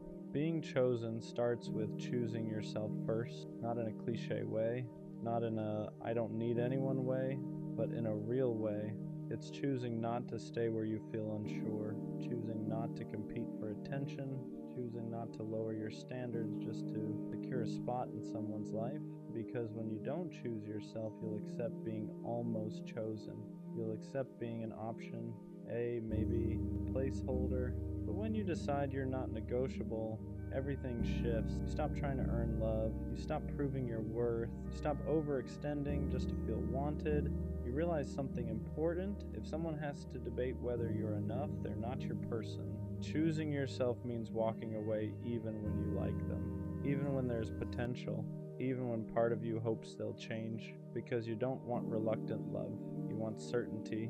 And the moment you become certain that you deserve that, you stop fearing the question, will I ever be chosen, because you already are, by yourself. Love feels different when you don't need it to validate you. Before, being chosen felt like proof that you were enough, proof that you were desirable, proof that you mattered. So when someone hesitated, it shook you because it felt like they were confirming your worst fear. Now, love isn't proof anymore, it's a bonus. You don't look at someone's commitment as a measurement of your worth. You don't panic when someone pulls away. You don't chase reassurance like you used to, because your value isn't waiting on someone else's decision, and that changes everything. You approach love calmly. You enjoy it without clinging to it. You let it build instead of forcing it. You don't need someone to choose you to feel complete. You want to be chosen, yes, but you don't need it to feel worthy. And that shift is powerful, because when love is no longer validation, you stop settling for almost. You stop trying to convince someone. You stop auditioning for a role in their life. You let them decide. And if they hesitate, you don't break, you move on. So, will I ever be chosen? Yeah, but not in the way I used to think. I used to believe being chosen meant someone finally seeing my value, finally realizing what I bring, finally deciding I was enough. But I see it differently now. The right person won't discover my worth. They'll recognize it immediately. There won't be hesitation, no comparing, no, I'm not sure what I want. It'll be clear, because when someone is aligned with you, choosing you isn't a debate, it's natural. And here's the real answer to the question, I will be chosen when I stop entertaining people who are unsure. I will be chosen when I don't accept almost, when I don't beg for clarity, when I walk away from hesitation. Because being chosen isn't about being better than someone else. It's about being right for someone who's right for you. And until that happens, I'm not behind, I'm not lacking, I'm not unlovable, I'm just not settling. So yeah, I'll be chosen. Not by someone confused, not by someone temporary, not by someone half in, but by someone certain. And this time I'll be just as certain back. You really know you're in love when being without that person actually hurts. Not in a dramatic way, but in a quiet, lingering way. like something feels off, like the day is missing a piece of itself. You feel this constant longing for them. You start counting the days, the hours, until you finally get to see them again. And no matter how many people you're around, no one else can spark the same emotions they bring out of you so effortlessly. And the crazy part is, you were never even this type of person. You liked being alone. You preferred your own space. You didn't really enjoy going out, making plans, or being around people for too long, but with them, it's different. For the first time, you actually want to go outside, you want to plan things, you want to explore, experience new places, do things you never imagined yourself doing. Being with them opens your eyes to parts of life you ignored before. They pull you out of your shell without forcing it. They make the world feel bigger instead of overwhelming. And when they're not around, it doesn't just feel lonely. It feels like you're missing a side of yourself. You're the calm one, the quiet one, the steady one. And she's the energetic one, the spontaneous one. The chaos that somehow fits perfectly into your peace. She fills a gap you didn't even realize was there, not because you were incomplete, but because she complements you in a way that feels natural, not forced. There's no games with her, no confusion, no guessing how she feels. Everything just feels, right. The chemistry isn't something you have to explain, it just exists. The time you used to protect for yourself is now the time you want to share with her, and that alone says everything. Because you never thought you'd let someone this close. You never thought you'd want to share your space, your routines, your silence. When you realize all of that, when someone becomes both your comfort and your excitement at the same time, that's when you know you're truly in love. You know what hurts? Loving someone you know you can't have, and trying to act like it doesn't destroy you a little more every day. It's a strange kind of heartbreak, because they never rejected you, they never pushed you away, they never promised you anything, but your heart attached itself anyway, quietly, slowly, until suddenly everything started to revolve around them. It's like holding your breath underwater. At first it looks peaceful, but the longer you stay, the more it starts to ache in places you can't even describe. You know you should come up for air, you know staying hurts, but for some reason you'd rather drown than let go, and you start pretending you're okay with being just friends. Pretending the little moments don't matter as much as they do. Pretending your heart doesn't drop when they talk about someone else, or when they text you back just a little too casually. The kind of pain that doesn't scream, it just sits in your chest, heavy and quiet, because you can't be mad at them. They didn't choose you, but they never asked you to choose them either, and somehow that hurts even more. You start questioning yourself. Why wasn't I enough? What do they want that I don't have? What am I missing? And the truth is, nothing. There's nothing wrong with you. They just weren't the person meant to see you the way you deserved, but still, you stay. You care. You hold on to every small moment like it means something. You choose them even when you know you shouldn't, because letting go feels impossible, and loving them, even silently, still feels better than pretending you don't feel anything at all. And maybe one day it won't hurt like this. Maybe one day you'll look back and realize you were never asking for too much. You were just asking the wrong person, but for now, yeah, loving someone you can't have is its own kind of heartbreak, and it changes you in ways you don't fully understand until it's finally over. You're gorgeous, but that's honestly the least interesting thing about you. Yeah, you're beautiful. Anyone with eyes can see that. You walk into a room and people notice without even trying. It's like your presence adjusts the whole atmosphere, like the energy shifts just because you showed up. But the thing is, beauty is the easiest thing to see. It takes zero effort to point out someone's face. What I see in you, that takes attention. That takes knowing you, and that's the part that makes you unforgettable. I notice the way your eyes change when you talk about something you really care about. Not just the sparkle, but the focus, the passion, the way your whole voice lifts. It's like watching a flame catch even when you're trying to hide it. Maybe you don't realize it, but that passion, that's one of the most beautiful things about you. I notice your laugh, not the polite one you use when you're trying to be quiet, but the real one. The one that takes over your whole body. The one you try to cover because you're scared it's too loud, too much. But that laugh, it's the kind that makes people laugh just hearing it. It fills the room in a way nothing else does. And then there are the moments nobody else sees. The way you fall silent when you're hurting, the way you try to hold yourself together because you don't want to bother anyone with your problems. You carry your pain like it's something you owe the world an apology for. Like you have to be strong all the time, and somehow, even in your quietest moments, you still show up for people with your full heart. That strength, it's rare. The kind of beauty you can't put makeup on, can't fake, can't recreate. But the way you care, that leaves marks on the people lucky enough to know you. Your beauty might turn heads, but your soul, the way you love, the way you give, The way you dream, that's what makes people stay. That's what makes you unforgettable. People think they know you because they see your face, but if they paid attention, really paid attention, they'd realize your looks are just the cover, not the story. You're gorgeous, yeah, but honestly, that's the least extraordinary thing about you. Your real beauty exists in the parts of you the world never sees unless they earn it, and that's the part of you I never stop being in awe of. The worst pain is falling for someone who isn't ready, because it's not rejection, it's confusion. They don't push you away, but they don't pull you close enough either. You end up stuck in this space where everything feels almost real, almost mutual, almost love. They'll hold you like they mean it one day and act like they never felt a thing the next. It's like loving someone who keeps their heart behind a door they're too scared to unlock, but too scared to shut completely. And you can feel it, the way they care, the way they soften around you, the way their voice changes when they say your name. There's something there, you know it, they know it, but every time it grows, they panic, they retreat, they shut down, they build walls around feelings you never asked them to confess, and it hurts more than a clean heartbreak ever could, because at least rejection gives you clarity, a yes or a no, but this gives you hope, tiny moments, small kindnesses, late night conversations that make you think you might be the exception.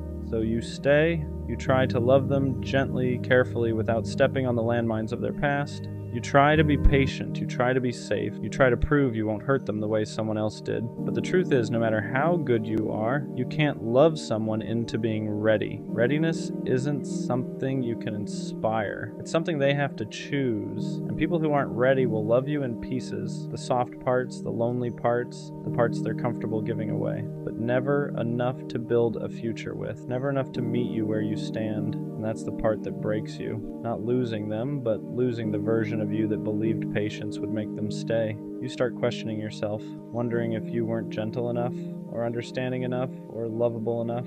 But you just offered a full heart to someone who only knew how to give half. Sometimes timing really does ruin everything. Sometimes two people want the same thing, but one of them still needs to learn how to feel safe in their own skin before they can feel safe in your hands. And as painful as it is, you can't fix that for them. Love doesn't always mean stay, but I can't keep breaking myself open for someone who can't open up at all. I still remember the last message she ever sent me, not because it was long, not because it explained everything, but because it didn't. It was simple, short, like it didn't carry the weight of everything that came before it, and that's what made it hit harder. Because how do you go from talking every day to one final message that feels like nothing? At first I kept rereading it, not because I didn't understand it, but because I felt like there had to be something more hidden in it, some deeper meaning, some explanation between the lines, something that would make it all make sense. But there wasn't. It said just enough to end things and not enough to explain them, and that's what messes with you. Because your mind keeps trying to fill in the gaps that they left empty. I kept thinking back to everything before that message, all the conversations, all the moments that felt real, all the things she said that made it seem like we were building something. And then I'd look at that last message again, and it didn't match. It didn't feel like it came from the same person. Because how do you go from consistency to something that feels so detached, so final, without feeling final at all? The hardest part wasn't even what she said, it was what she didn't say. No real explanation, no real accountability, no real closure, just something that closed the door without ever fully acknowledging what was behind it. And that leaves you stuck in a weird place, because you're not just dealing with an ending, you're dealing with questions that never got answers. For a while I wanted to reply, not to argue, not to convince her to stay, just to understand, to ask the questions that were sitting in my head. What changed? When did it change? Was any of it real?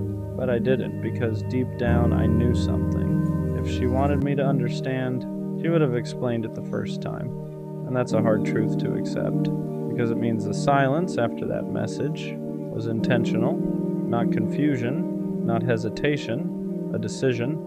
She said what she wanted to say, and everything she didn't say was also part of that choice. After that, the conversation just stopped. No follow-ups, no checking in, no, how are you? Just silence. And silence hits different when you're used to hearing from someone every day. Because now it's not just quiet its absence. For a while I kept expecting another message, something more, something that would make it feel complete, but nothing came, and eventually I had to accept something I didn't want to. That last message was really the last one, and over time I stopped looking at it like something unfinished. I stopped expecting more, because sometimes closure doesn't come from another person. It comes from accepting what they already showed you, and what she showed me was enough, even if it wasn't explained. I still remember the last message she sent me, not because of what it said, but because of what it meant. It was the end. Not loud, not dramatic, just final. And now I understand something I didn't then. The way someone ends things tells you everything you need to know about how they saw it. So I stopped waiting for another message, stopped looking for more words, because the last one was already saying everything it needed to, just not in the way I wanted. It's Valentine's Day, and yeah, I'm alone. No dinner plans, no flowers, no good morning, beautiful text waiting on my phone. Just me. And for a second, it hits. You scroll and see everyone posted up. Roses, candles, soft captions about my forever. And you start wondering what it feels like to be chosen like that. Not privately, not secretly, but confidently. I won't lie, there's a quiet sting to it. Not because I need the holiday, but because it reminds you of what you don't have. It makes you question things. Am I behind? Am I unlovable? Did I miss my person somehow? But here's the part I'm learning. Being alone today doesn't mean I'm unwanted. It means I haven't settled. I could have been in something halfway. Could have forced a connection just to say I wasn't alone tonight, but I didn't, and that matters. So yeah, I'm alone, but I'm not desperate, not chasing, not pretending, just here.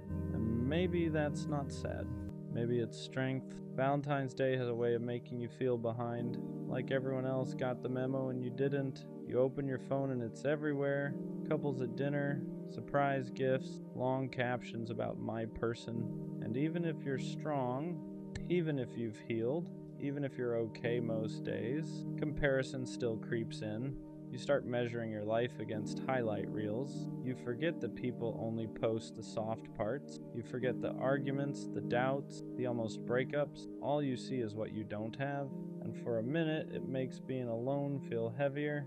Not because you suddenly need someone, but because the world makes it look like today is proof of something. Proof that you're chosen, proof that you're loved, proof that you made it. But here's the truth nobody posts. A relationship on Valentine's Day doesn't mean it's healthy. Flowers don't mean loyalty. A dinner reservation doesn't mean forever. And being alone doesn't mean you failed. It just means your story isn't on display today. And that's okay. There's a difference between being alone and feeling lonely. And today forces you to notice it. Being alone is physical. It's no dinner plans, no shared dessert, no one reaching for your hand across the table. Lonely is emotional. Lonely is feeling unseen even when someone's sitting next to you. Lonely is being in a relationship where you still question if you matter. I've been lonely with someone before, and honestly, that felt worse than tonight, because at least now I'm not pretending. I'm not settling for half attention just to say I'm not alone. I'm not forcing conversation to avoid silence. It's just me. And yeah, sometimes that's quiet, sometimes it's heavy, but it's honest. There's no confusion here, no mixed signals, no wondering where I stand. So maybe being alone today isn't the loss I thought it was. Maybe it's just space for something real instead of something convenient. Let's be real. There's always that moment where you think about texting someone, not because you miss them, not because you want them back, but because you don't want to feel alone tonight. You scroll, you hover over a name, you think, it's just a harmless message, just a hey, just what are you up to? Just something to fill the silence. And for a second, your pride and your loneliness argue, because attention is easy to get. Connection isn't. You could text the almost, the ex, the person who only shows up when it's convenient, and maybe they'd respond. Maybe they'd even make you feel wanted for a few hours. But tomorrow, you'd wake up right back in the same place, because you didn't want them, you wanted distraction. And there's a difference. So instead of reaching for temporary comfort, you sit with the quiet. You choose not to reopen doors that were closed for a reason. You choose not to trade peace for short-term validation. And that choice, that's growth. Being alone tonight doesn't mean you're desperate. It means you're disciplined. There was a time this day would have broken me. I would have taken it personally, like it was proof that I wasn't enough. I would have blamed myself, wondered what I needed to fix, compared my timeline to everyone else's like love was some kind of race. But it doesn't hit like that anymore because I understand something now. Being single on Valentine's Day isn't a reflection of my worth, it's a reflection of my standards. I could have rushed into something, ignored red flags, stayed with someone who didn't choose me fully just so I wouldn't be alone today. But I didn't, and that's growth. This day doesn't control my value. It doesn't define my desirability. It doesn't measure my future. It's just a date on a calendar. And yeah, sometimes it still stings a little, but it doesn't shake me, because I'd rather spend one day alone than spend months with someone who makes me feel unseen. And that shift, that's peace. Spending Valentine's Day alone actually teaches you something. You learn who you are without someone validating you. There's no us to hide behind, no relationship status to lean on, no public display to prove you're wanted. It's just you, and that can feel exposing. Because when the noise dies down, you're left with your own thoughts. You start asking yourself, am I really okay? Am I lonely or just uncomfortable? Do I want love, or do I just hate feeling left out? And those questions matter, because being alone forces honesty. You realize you don't just want a relationship, you want the right one. Not someone to post, not someone to text for the night, not someone to fill space. You want something steady, intentional, real. And sitting alone tonight proves something important. You're willing to wait. You're willing to protect your peace. You're willing to sit through temporary discomfort instead of choosing permanent misalignment. That's not weakness, that's maturity. Valentine's Day alone doesn't mean you're lacking. It means you're not settling. Let's talk about self-love, but not the cliche version, not the bubble baths, not the I don't need anyone speeches, not pretending you're perfectly fine 24/7.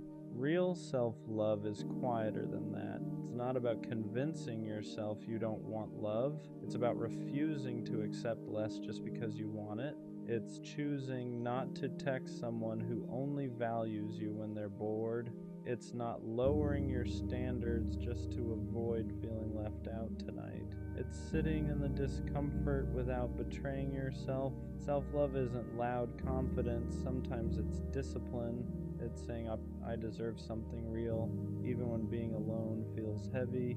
It's acknowledging, yeah, I want to be loved without shaming yourself for it. Because wanting love doesn't make you weak, settling does. So if you're alone today, that doesn't mean you failed at self-love. It might mean you're finally practicing. There's a quiet strength in being single in a world that glorifies couples. Everything is marketed around us, dinner for two, matching gifts, shared experiences, and when you're alone, it can feel like you're standing outside of something everyone else was invited to. But here's what people don't talk about. It takes strength to not force a relationship just to fit in.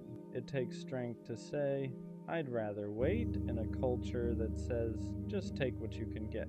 Being single isn't a flaw. It's not a delay. It's not a sign you're unwanted. Sometimes it's a sign you refuse to compromise your standards for temporary comfort. There's power in knowing you're not with someone just to avoid this day. There's power in walking into restaurants alone without feeling embarrassed, and going home to yourself without feeling incomplete, because your worth was never meant to be measured by who's sitting next to you. And the strongest thing you can do is stand alone without shrinking. Maybe the season of being alone isn't punishment, maybe it's preparation. Because when you're by yourself, you learn things you don't learn in relationships. You learn your triggers, your patterns, your standards. You learn what you actually want without someone else influencing it. Being alone gives you clarity. Clarity about what you won't tolerate. Clarity about what makes you feel safe. Clarity about the difference between attention and intention. And maybe that clarity is building something in you. Patience, discernment, emotional discipline. So when something real does show up, you won't grab it out of fear. You won't cling to it out of loneliness. You won't confuse it with the first person who makes you feel seen. You'll recognize it calmly because you'll know the difference between desperation and alignment. Maybe this Valentine's Day alone isn't a sign you're behind. Maybe it's proof you're becoming someone who won't settle. And that kind of growth doesn't always look romantic, but it lasts. At the end of the day, I'm still alone. No dramatic plot twist, no last-minute confession, no surprise flowers at my door, just me. But it doesn't feel heavy anymore, because being alone today didn't expose a flaw in me. It exposed my discipline. I didn't text someone out of boredom. I didn't settle just to post something. I didn't force a connection to avoid the silence. I chose peace, and that choice matters more than a dinner reservation ever could. Valentine's Day used to feel like proof that I was missing something. Now it feels like proof that I'm protecting something. My standards, my growth, my future. Because when love does come, I don't want it to be rushed. I don't want it to be convenient. I don't want it to be temporary. I want it to be real. So if that means spending this day alone instead of in something halfway, I'm okay with that. Being alone tonight doesn't mean I'm unloved. It means I'm waiting for something worth loving, and that's not sad. That's strength. She made me feel loved, not in a loud way, not in a dramatic way, in a steady way. She checked in, she listened, she remembered the small things, and the crazy part, I didn't know what to do with it. Because when you're used to chaos, consistency feels unfamiliar. When you're used to chasing, being chosen feels suspicious. She wasn't confusing, she wasn't distant, she wasn't playing games, she was just there. And for some reason, that scared me more than anything. Healthy love feels calm, and when you're used to chaos, calm can feel boring. There were no mixed signals, no guessing games, no hot and cold energy. She didn't make me question where I stood, and that was new. I was used to intensity, late-night arguments, emotional highs and lows, passion that felt like a roller coaster.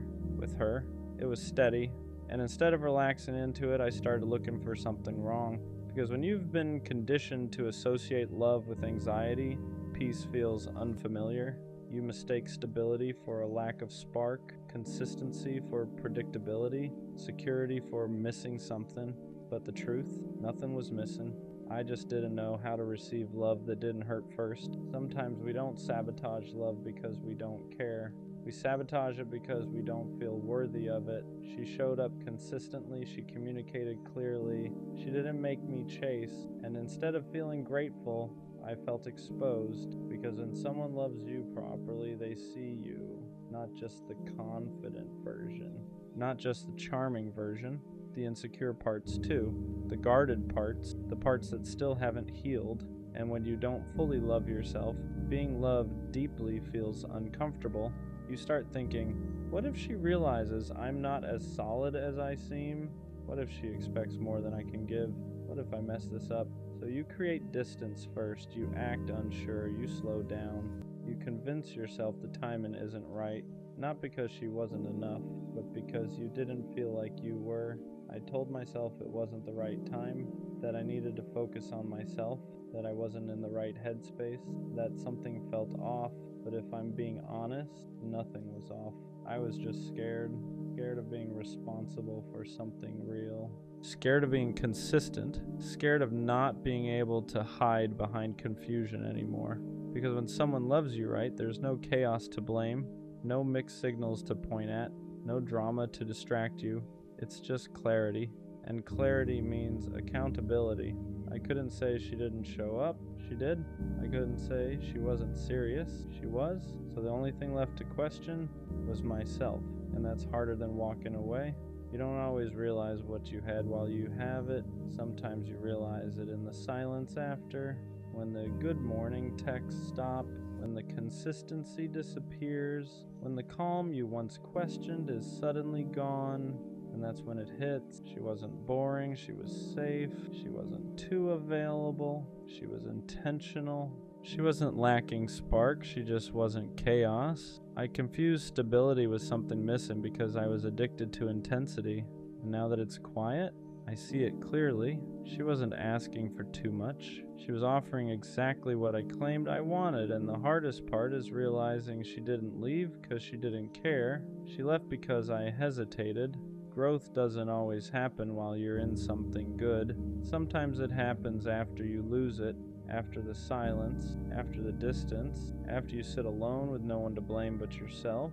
That's when reflection hits differently. You replay conversations, moments you brushed off, times she asked for reassurance and you gave her half answers, not because you didn't care, but because you weren't mature enough yet to handle something healthy. And the painful part, you finally become the version of yourself that she needed, clearer, more emotionally aware, more ready, but she's not there anymore. And that's the lesson. Sometimes the right person meets you at the wrong version of yourself, and losing them is what forces you to grow. Now the question is different. Do I reach back out, or do I let her have the peace I couldn't give her before because missing someone isn't the same as being ready for them? Regret can feel like growth, loneliness can feel like clarity, but are you actually different, or do you just miss how she made you feel? That's the part nobody talks about. It's easy to want someone back when you finally understand their value. It's harder to admit you might still not be the version they deserve. Reaching out isn't about easing your guilt. It's about being certain you won't repeat the same pattern. Because if she loved you right once, she deserves someone who can love her right back. And if that's finally you, then show up differently. If it's not, let her be loved properly by someone who was ready the first time. Being ready isn't about having your life perfect. It's about emotional responsibility. It's about being able to communicate without shutting down, being consistent without feeling trapped, being vulnerable without running when it gets real. I thought being ready meant having money right, career right, timing right, but she didn't need perfection. She needed presence. She needed reassurance without having to beg for it. She needed clarity without having to decode it. She needed someone who didn't confuse peace with boredom. And the truth, I wasn't emotionally disciplined enough. I liked being loved, but I wasn't ready to love back at the same level. And that's the difference. Being ready means you don't just enjoy the love, you reciprocate it fully. Was losing her a mistake, or was it a lesson I had to learn the hard way? At first it felt like a mistake, like I let something rare slip through my hands, like I fumbled the one person who actually showed up right. But the more I sat with it, the more I realized something. If I wasn't ready, I would have hurt her eventually. Not intentionally, not maliciously, but through inconsistency, through hesitation, through emotional immaturity. And she didn't deserve that. Sometimes the loss isn't punishment, it's preparation. Preparation to become the version of yourself who doesn't run from healthy love, who doesn't confuse peace with boredom, who doesn't sabotage stability. Maybe she wasn't meant to stay forever. Maybe she was meant to show me what real love looks like, so I'd stop settling for less and stop being less. And that doesn't erase the regret, but it gives it meaning. Will she ever know how much she meant to me? Probably not in the way she deserved, because when she was loving me out loud, I was loving her quietly. When she was certain, I was unsure. When she was present, I was half in. And now that I finally understand her value, it's in hindsight. But here's what I do know. She raised my standard, not just for what I want, but for who I need to be. She showed me that love doesn't have to be chaotic to be real, that consistency isn't boring, that reassurance isn't weakness, that stability is rare, and maybe she'll never know how much she changed me. Maybe she'll never know that losing her is what forced me to grow. But one day, when I love someone the right way, fully, clearly, consistently, a part of that will be because of her, because she loved me right, even when I wasn't ready, and that's something I'll always respect. They leave you on delivered all day, and then randomly hit you with a "what you doing" and "what you doing at night." or suddenly they respond fast, only when it's late, only when they're bored, only when there's nothing else going on in their life. Understand this, and people like that are not busy, they're not overwhelmed, they're not confused, they're choosing when you're allowed to exist to them. They talk to you when it's convenient, they reply when it benefits them, they never fight to talk to you, they never make time for you, they never communicate, they never say, hey, I'm busy today, but I'll text you later. And that tells you everything. Because if you mattered to them, really mattered, nothing would stop them from reaching out. Not work, not stress, not distractions, not distance. And that's the truth you keep trying to avoid. They answer fast at night because they're bored. They disappear during the day because you're not a priority. They go 10, 12, 14 hours without saying a word and somehow still expect access to you when it's convenient for them. And what hurts the most is how much you excuse it. You tell yourself they're busy. You tell yourself they'll change. You tell yourself maybe tomorrow will be different. But understand this, people show you exactly who they are through their patterns. If someone leaves you undelivered every single day for weeks, for months, that is not accidental. That's intentional. At some point, you have to stop falling in love with the version of them in your head and start paying attention to the version they show you. Because if they wanted to talk to you, they would. If they cared, they'd make it obvious. If you mattered, you wouldn't be confused. So stop waiting for effort from someone who's comfortable giving you none. Believe people the first time they show you who they are, because if they wanted to, they would. Don't waste your teenage years obsessing over love. It's easy to fall into that trap. You watch movies, shows, social media, high school sweethearts, perfect relationships, young love that looks magical from the outside, so you start thinking you need that too. Like, if you don't experience love early, you're missing out on something important, so you chase it. You talk to people just to not be alone. You stay in situations that don't feel right just so you can say you're with someone. You keep trying to make things work that clearly aren't working, and slowly, without realizing it, it starts tearing you down. Your confidence drops, your sense of self gets blurry, you stop knowing who you are outside of liking someone or wanting to be liked back.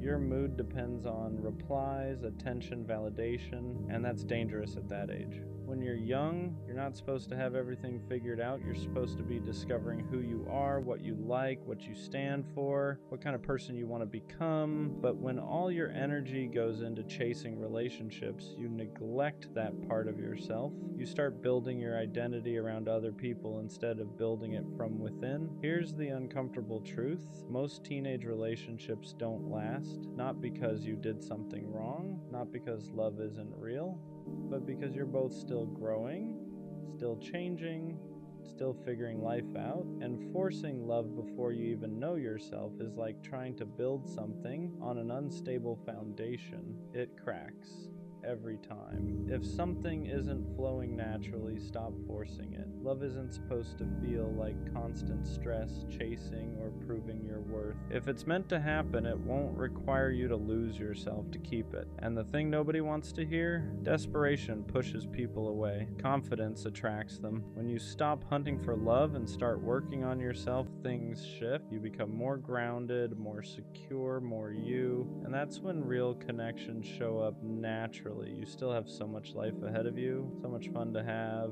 so many experiences that don't revolve around relationships. Don't let anxiety over love rob you of your youth.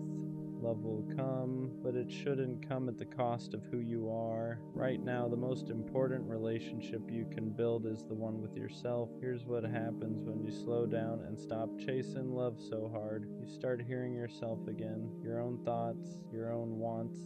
You realize how much noise you were living with, always wondering if someone liked you back, always questioning where you stood, always trying to be enough for someone who barely knew who they were either. When you're young, your heart is open, but your identity is still forming. That's a dangerous mix. You attach quickly because you don't yet have roots in yourself. So when something ends, it doesn't just hurt, it shakes your entire sense of worth.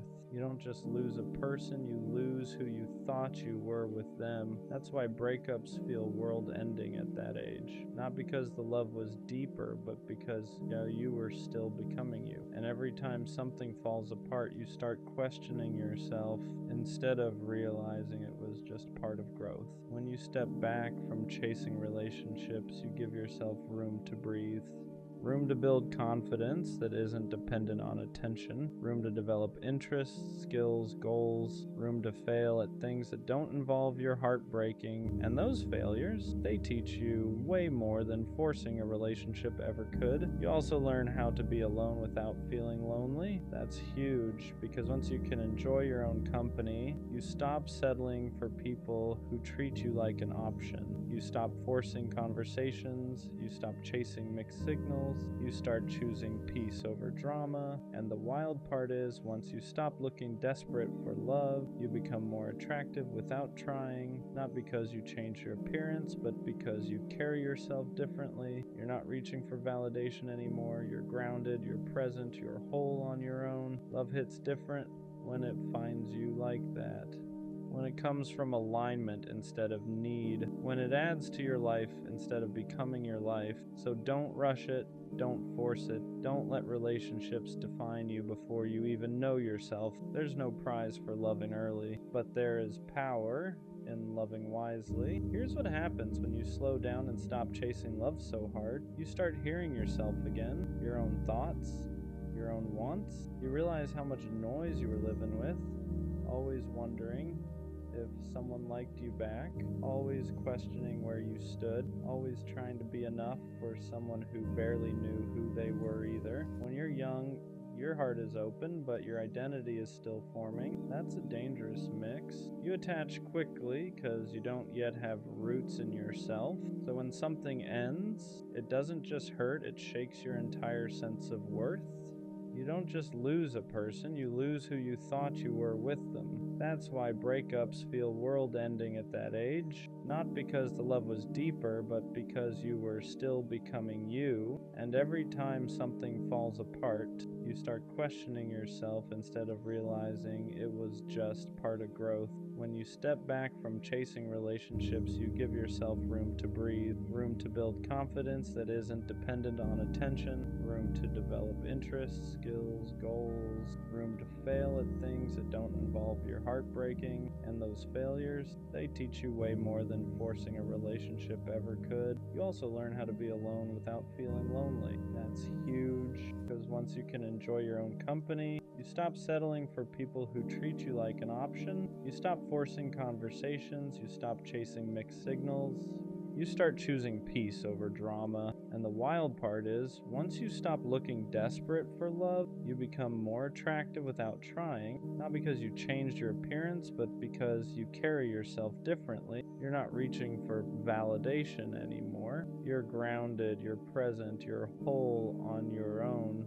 Love hits different when it finds you like that, when it comes from alignment instead of need, when it adds to your life instead of becoming your life. So don't rush it, don't force it, don't let relationships define you before you even know yourself. There's no prize for loving early, but there is power in loving wisely. The truth is, love isn't something you're late to. There's no deadline where if you don't find it by a certain age you've failed. That pressure is made up. It comes from comparison, from watching other people's highlights and assuming they're ahead of you, but everyone's path is different, and forcing yourself to keep up only makes you miss what's right in front of you. When you focus on yourself first, something happens. You stop romanticizing every connection. You stop projecting futures onto people who haven't even earned a place in your present. You start asking better questions, not just, do they like me? And do I even like how I feel around? That shift changes everything. You realize that love shouldn't drain you. It shouldn't make you anxious all the time. It shouldn't make you abandon your goals, your friendships, or your sense of direction. Real love fits into your life, it doesn't consume it. And you can't recognize that until you've spent time building a life you actually care about. This is also when you learn patience. Not the kind where you wait around hoping someone chooses you, but the kind where you trust that what's meant for you won't require you to chase it down. You stop running toward people and start walking toward yourself. And ironically, that's when people start noticing you more, because confidence isn't loud. It's calm, it's knowing you're okay whether someone stays or goes. It's choosing people who choose you back without hesitation. And that kind of energy doesn't come from trying to be loved. It comes from being at peace with who you are. So don't rush love. Don't let loneliness make your decisions. Don't let movies or social media convince you you're behind. You're not behind. You're building. And when love does show up, real love, you'll be ready for it, not desperate for it. One day you'll look back and realize how important this time was, not because of who you dated or didn't date,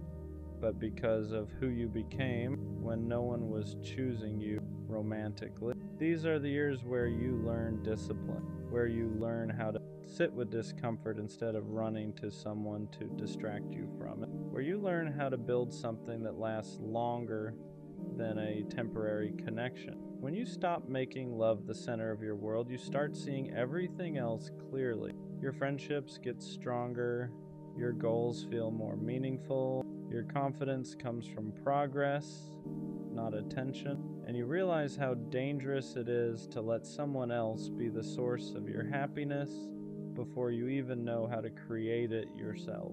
This is also when you start setting standards instead of expectations. Expectations are hoping someone becomes what you want. Standards are knowing what you will and won't accept. And standards only come from self-respect.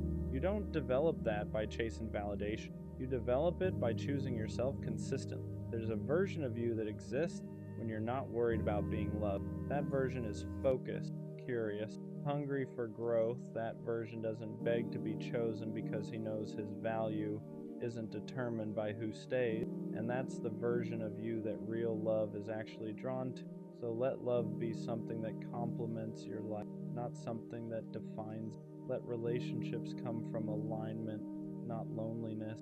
And trust that when the timing is right, when you're solid in who you are, love won't feel like something you have to chase. It'll feel like something that finally makes sense. You're not missing out, you're preparing. What people don't talk about enough is how much damage comes from learning love the wrong way too early. When you grow up thinking love is supposed to be chaotic, unstable, and uncertain, you carry that blueprint into adulthood. You start associating butterflies with anxiety. You mistake emotional inconsistency for passion, and you end up chasing people who mirror the same confusion you never heal. That's why taking time for yourself isn't selfish. It's preventative. It teaches you how to recognize healthy connection when it finally appears, because healthy love doesn't keep you guessing. It doesn't make you question your worth. It doesn't feel like you're constantly auditioning to be chosen. When you build yourself first, you stop trying to earn love. You expect it to be mutual. You expect effort to be consistent. You expect respect to be automatic. And if it's not there, you walk away without turning it into a personal failure. You also learn how to love without losing yourself. You keep your routines, your goals, your sense of direction. Love becomes something that adds warmth to your life, not something that replaces, and that balance is something you can only learn when you've spent time standing on your own. The biggest mistake isn't being alone when you're young. The mistake is tying your self-worth to relationships before you understand who you are without. You don't need someone to complete you. You need to complete yourself enough that love becomes a choice, not a necessity. So let yourself grow. Let yourself evolve without pressure. Let love meet you when you're ready to share your love, not escape, because the strongest love stories don't start with desperation. They start with self-respect. Eventually, you reach a point where you realize how quiet confidence actually feels. It's not loud, it's not flexing, it's not proving anything to anyone, it's waking up knowing even if no one texts you today, you're still okay, that your life still has direction, that your worth didn't disappear because someone didn't choose you. That's the version of you love is meant to meet. When you're young, it's easy to think love will save you. that once you find the right person, everything else will fall into place. But real growth teaches you the opposite. You build the life first, you build stability, purpose, discipline, and self-respect. And then love fits into that life naturally instead of becoming the thing you rely on to feel whole. This is why rushing relationships too early can stunt you. You start making decisions based on fear of losing someone instead of what's best for your future. You compromise your goals. You stay small to keep someone comfortable, and you don't even realize it's happening until you look back and feel behind. Taking time for yourself isn't missing. It's an investment. Every day you spend learning who you are, strengthening your mind, improving your habits, and building something meaningful is setting you up for a healthier connection later. One where love doesn't feel like pressure, but partnership. And when that love finally comes, you won't feel like you're holding your breath. You won't feel anxious or unsure. You'll feel steady, chosen, at peace. That's how you'll know you didn't rush.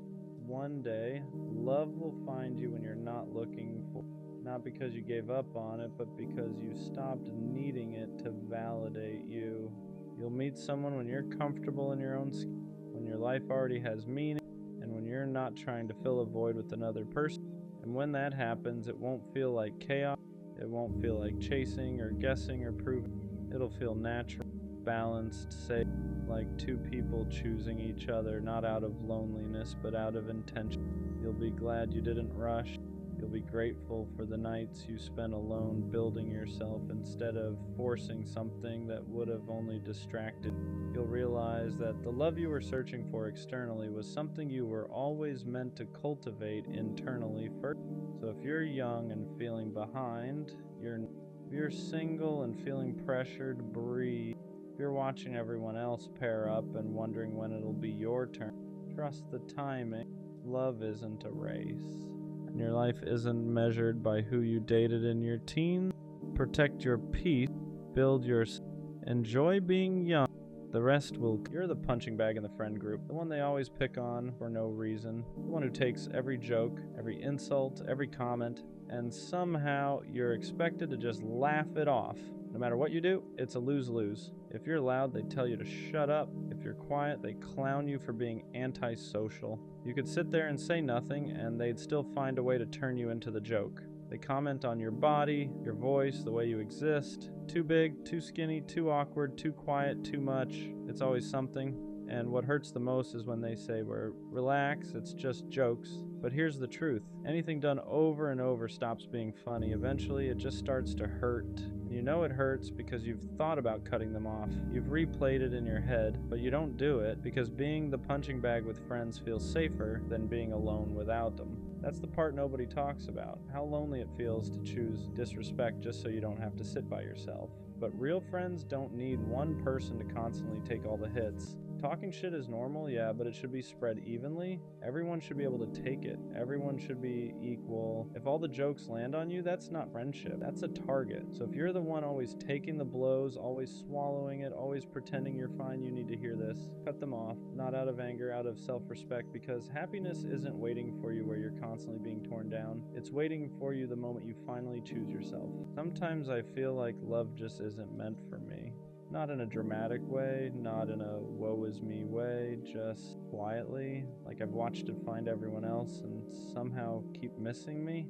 I've done the work, I've tried to heal, I've tried to be patient, I've tried to love right, and still, nothing sticks. People come close, but never close enough to stay. They show interest, but never intention.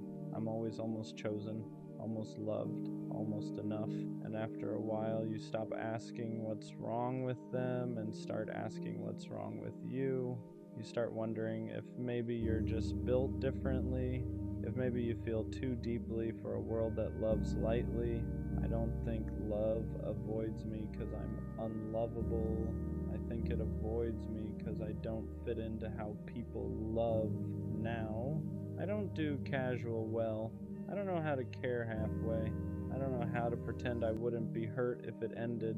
And that makes people uncomfortable. They like the idea of me They like the attention, they like being wanted, but when it comes time to choose, to commit, to stay, they hesitate. So I end up alone again. Not because I didn't try, but because I refuse to chase what doesn't choose me back. And that's the part no one talks about. Sometimes loving yourself means accepting that love might take longer to find you, or worse, that it might not come at all. And that's a scary thought because I don't want much. I don't want perfection. I don't want